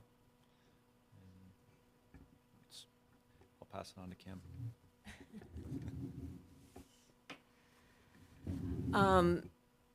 Just kind of a wanting to put out an extreme thank you to all of the individuals who made my time off due to my accident as so less stressful than I can even thank them for. So I really want to send out a huge thank you to the recreation staff, particularly Dave Mikowski, Shelby Robinson, and Emma. My initial speaking with them yesterday upon my return is everything is running tickety-boo. I can't thank them enough. Dave Mikowski is working extremely diligently on all of the capital projects and getting them completed in my absence. Emma has all programs under control and is ready for all upcoming programs. And Shelby, she certainly keeps those halls in incredible shape and keeps our customers extremely happy. So I can't thank them enough. And I can't thank my partners in crime who are sitting at this table with me for everything that they also did in my absence. They've kept in touch with me. They let me know how things were going. And that was all. Like, they just let me know how things were going. So I am extremely thankful to the individuals that I work with, to the council that sit there, and all of your phone calls and all of your wondering how I was doing. Your concern is so heartwarming, and I feel extremely fortunate to be a member of this family. So thank you. We're glad you're back. Fred? I have nothing to report, Your Worship. You don't want to top that? Not even coming close to even matching that. Okay, Mike, it's your turn. Kim's just getting back. She has no idea what we did, actually, so she's gonna be missing a few what we things haven't done. we haven't done. Be lots of changes in her department, but yeah, no, it's all good. That's right. That's right. Just a note to council, the provincial planning statement was approved. Council's well aware of our housing availability and our land availability. So I don't think I'm going to spend any time or money from a consultant planner to give us an interpretation of it. Should you wish to have the link, it's or just Google provincial policy statement on how the province plans to generate more money. It's really stuck to municipal water and municipal wastewater availability, and we have sometimes both, and we're sometimes water, but not the waste component, right? As council is aware. Tomorrow night at our DEI meeting, in the spirit of the calls to action from the Indigenous community, I will be presenting a pledge, a professional pledge of reconciliation to the committee that hopefully they will support to come on to council for the September 27th meeting, and it would be a town pledge. It's in line with the in my efforts to try and find truth and reconciliation training, which turns out to be a very expensive event for a town-wide I spoke to the Indigenous Corporate Training Incorporated out of British Columbia, and that's who the county utilized internally for their staff. And unfortunately, the budget that we did have set aside just wouldn't cover the numbers that we would like to do. So I'll continue to work with the DEI committee on that. But tomorrow night, that professional pledge of reconciliation will be going to the committee for all of them to see, and hopefully council to support for staff and committees to sign. Thank you. Linda, anything? Thank you, Mayor. Yeah, you know, we're back now September, so there's all sorts of things happening. The Recreation Advisory Committee, we've got some events coming up. Of course, as noted in one of our question period questions, not only the Halloween party, but the, what do you call it? The Harvest Euchre is coming up as well. Always looking for people to participate and volunteer in these, and we are looking for people on the rec committee. We are a little bit short. I also sit on the 2 fire boards, Rosemont and Shelburne District. There's been some rumblings of reports coming and things like that, but basically everything is coming along fine. We've got a new chief starting at Shelburne soon. And with respect to the CDRC, the recreation complex, there is, and again, to the question that was asked about arenas and swimming pools and stuff, we've got space there for programming and opportunities, and so please look into those facilities that we have. That's it. Ralph? I sit on the health board, as you know, and our meetings consist usually of getting reports about the various activities that are going on there, and they're quite fulsome. I just summarize by saying I think that the Board of Health is doing a wonderful job, and they're one of the more outstanding boards probably in the province, but that's sort of partly what the health board itself thinks. I think it's probably true. There was one item, I spoke to the medical officer of health about vaccination. What is the vaccination program going to be for the fall? And it will involve the 3 vaccines. COVID will be a new COVID vaccine. It's not available yet. It will come out in a staged fashion depending on who you are, whether you're in an old age home or you're Nancy Public. And there will also be a new flu vaccine and also the vaccine for the other virus. For the what? I said the other virus because I forgot the initials. What? Mpox? No. It's the other. RSV. RSV.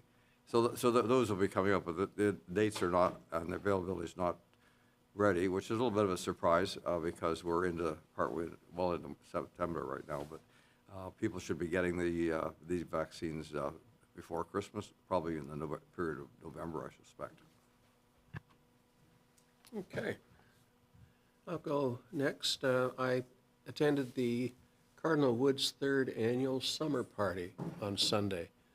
And I just want to give a big shout out to Velvet Alcorn, Kim Moore, and their team of dedicated volunteers and the sponsors. And there are sponsors for that event.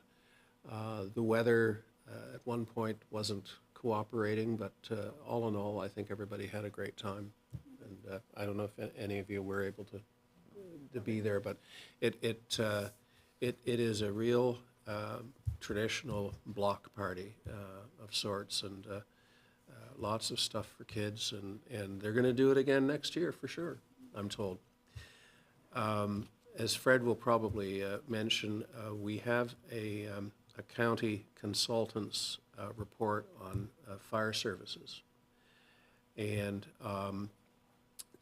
the only thing I'm going to say today is that I haven't read it yet, but I'm committed to having it circulated to local municipalities, fire boards, fire chiefs, before we even have any substantive discussion of it, because I think it's important that everybody sees it, reads it, understands the consequences, I know Fred's going to talk about one aspect that he wants some clarity on. And so that's coming up on Thursday night at County Council. I mentioned AMO. I was a bit disappointed in the content of the AMO conference this year. They seem to be repeating themselves year in and year out, same subject, same panelists. They really have to step it up in terms of especially topics. I think I was saying to an old friend there that they should have a rule that 1/3 of their topics are brand new each year, to force them to get off the housing shtick, get off the municipal finance. I mean, they've got some favorite issues that they go back at and chew over in different ways, but I found it disappointing. I was part of a county delegation to the Minister of Transportation, and we made a very strong pitch with regard to road safety, in particular Highway 10. There is a study of Highway 10. The Caledon portion has been completed and is about 300 pages and is extremely dense, almost indigestible. And I said that to the minister and the deputy minister, and they had a staff of about 20 people there, and they all started chuckling because I think I wasn't the only one who was having trouble with that report. The Deferred portion of the study is said to be virtually complete, but I have a theory that they may well be reworking it to make it a little more approachable than the Caledon document. So stay tuned. The warden made a very good case for highway safety up at Highway 10 and County Road 17, where unfortunately there was a fatality subsequent to this meeting in Ottawa. A lot of problems with that intersection. I chimed in on Camilla and Campbell Drive, the absence of appropriate left-hand turn opportunities. I gave the minister a copy of our motion, which we produced back in January, so it's the second time he's physically been given a copy of it. And I pointed out that I had made a mistake with numbers in that document, wherein the assertion was that there was $1 billion in unpaid default POA fines based on a 2011 study. And I said, I'm sorry, Minister, if I led anyone to believe it was $1 billion. It's actually $4 billion. Oh my God. So that got people's attention. And the deputy minister came up to me afterwards, gave me his card, and said, would you send me the source for that, which turns out to be an Ontario Court of Justice chart that shows fines in default by offense, total number of fines in default, and it's actually $4.1 billion of fines in default. Those monies, if they were payable today, would come back to municipalities, and again, if we were so lucky, I think Dufferin County would get about $4 or $5 million of that amount, and it could go directly towards policing and, according to our motion today, bylaw enforcement. Deputy Minister followed up with me to thank me for providing that information and assured me that they are going to be working on this. And it was probably the best communication I've had with the government in a long, long time. Oh, good. So I'm going to keep up that connection. But he was flabbergasted and I think realized that, when the public understands that there is these scofflaws out there who are not paying fines and holding the entire system in such contempt, it's a front page Globe and Mail story. It really is. It's really disgraceful. So there we go. And Kimberly, tennis courts, public access to tennis courts. I've had a couple of calls from people who are arriving and finding they can't get past the padlock or the key or whatever you have there. They don't seem to realize the $20 that they have to pay. Is there sufficient signage or sufficient communications effort being put in? There is supposed to be, there is signage, unless it's been removed for some reason, but we do have signage at all of our courts for those individuals that arrive and are not aware of the system we have in place. But there is signage, and I believe there's even a QR code on it for people to be able to, right there, get onto the town website and pay their $30 for their annual pass. So in addition to the QR code, which I've heard about, is there signage that says that it's a $20 per year It's fee a, payable to the it town? is $30. $30. Yes, pardon me. sorry, it's $30 to join, and that gives you access to all courts Okay. in Mono But I, yeah. for the year. Yeah. I have picked up some grumbling about people not knowing that, not so much the $30 amount, but people showing up and I can't get in.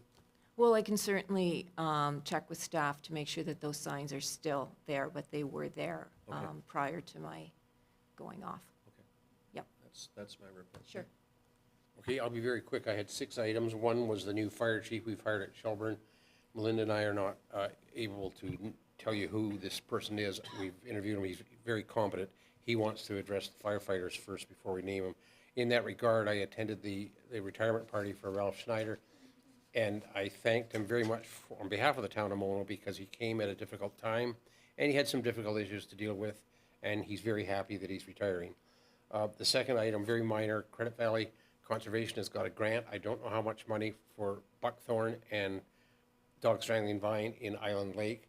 I just mention it to Mono residents because the property we own to the north of Island Lake, the Hockley property, has all kinds of buckthorn in it, and I wish we could do something about it.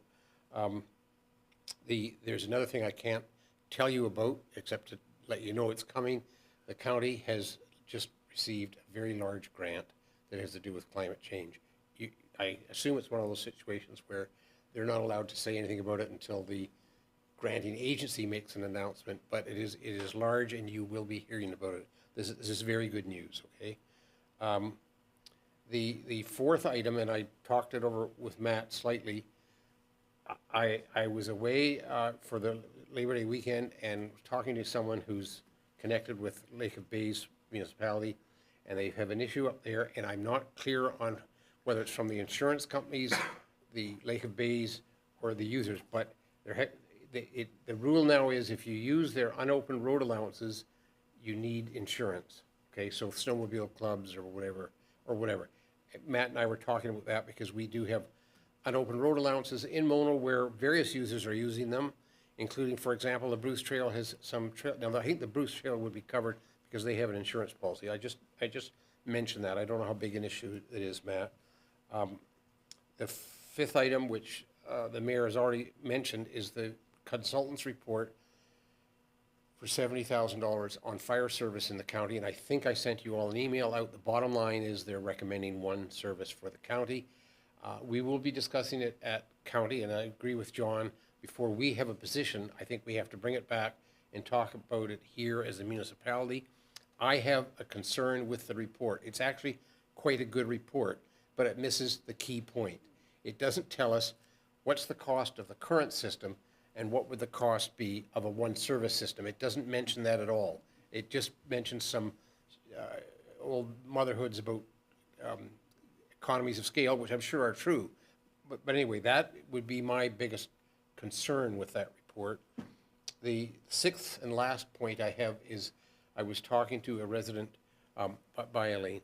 sorry, I know you have to go. We're about to adjourn anyway.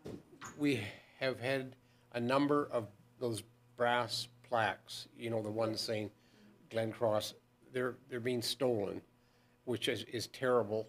I don't know, Matt, are Public Works taking some of them down as a safety precaution? Yes, Public Works removed them, I want to say, a couple months ago.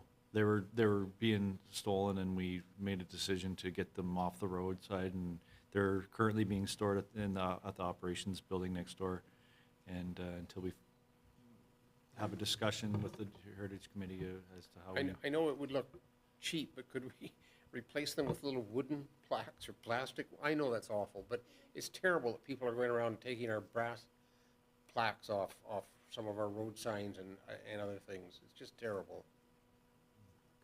Anyway, that's So the Heritage Committee is aware of what Matt's speaking about.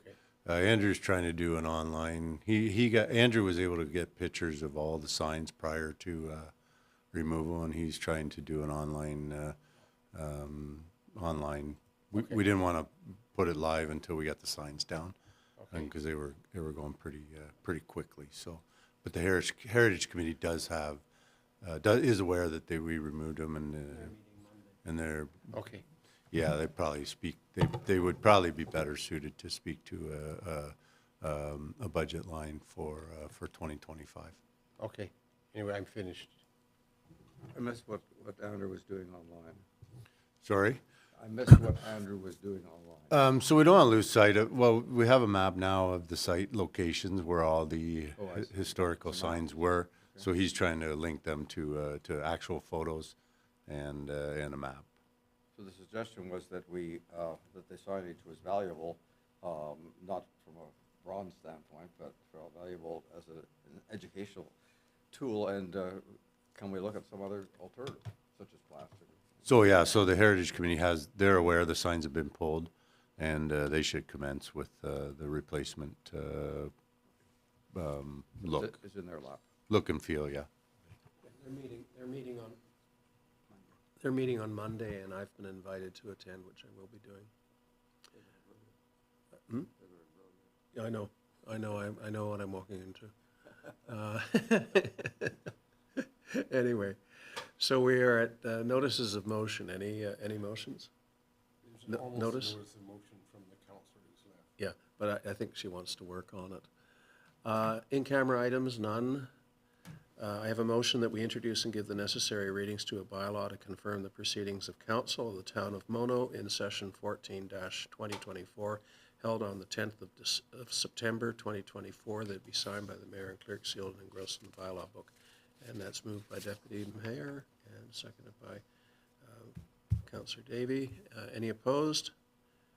Seeing none, motion carries. And my last motion is that we adjourn this meeting at 12:42 p.m. Moved by Councillor Magdalow, seconded by Councillor Davey. Any opposed? Didn't think so. Motion is carried. Thank you very much, everyone.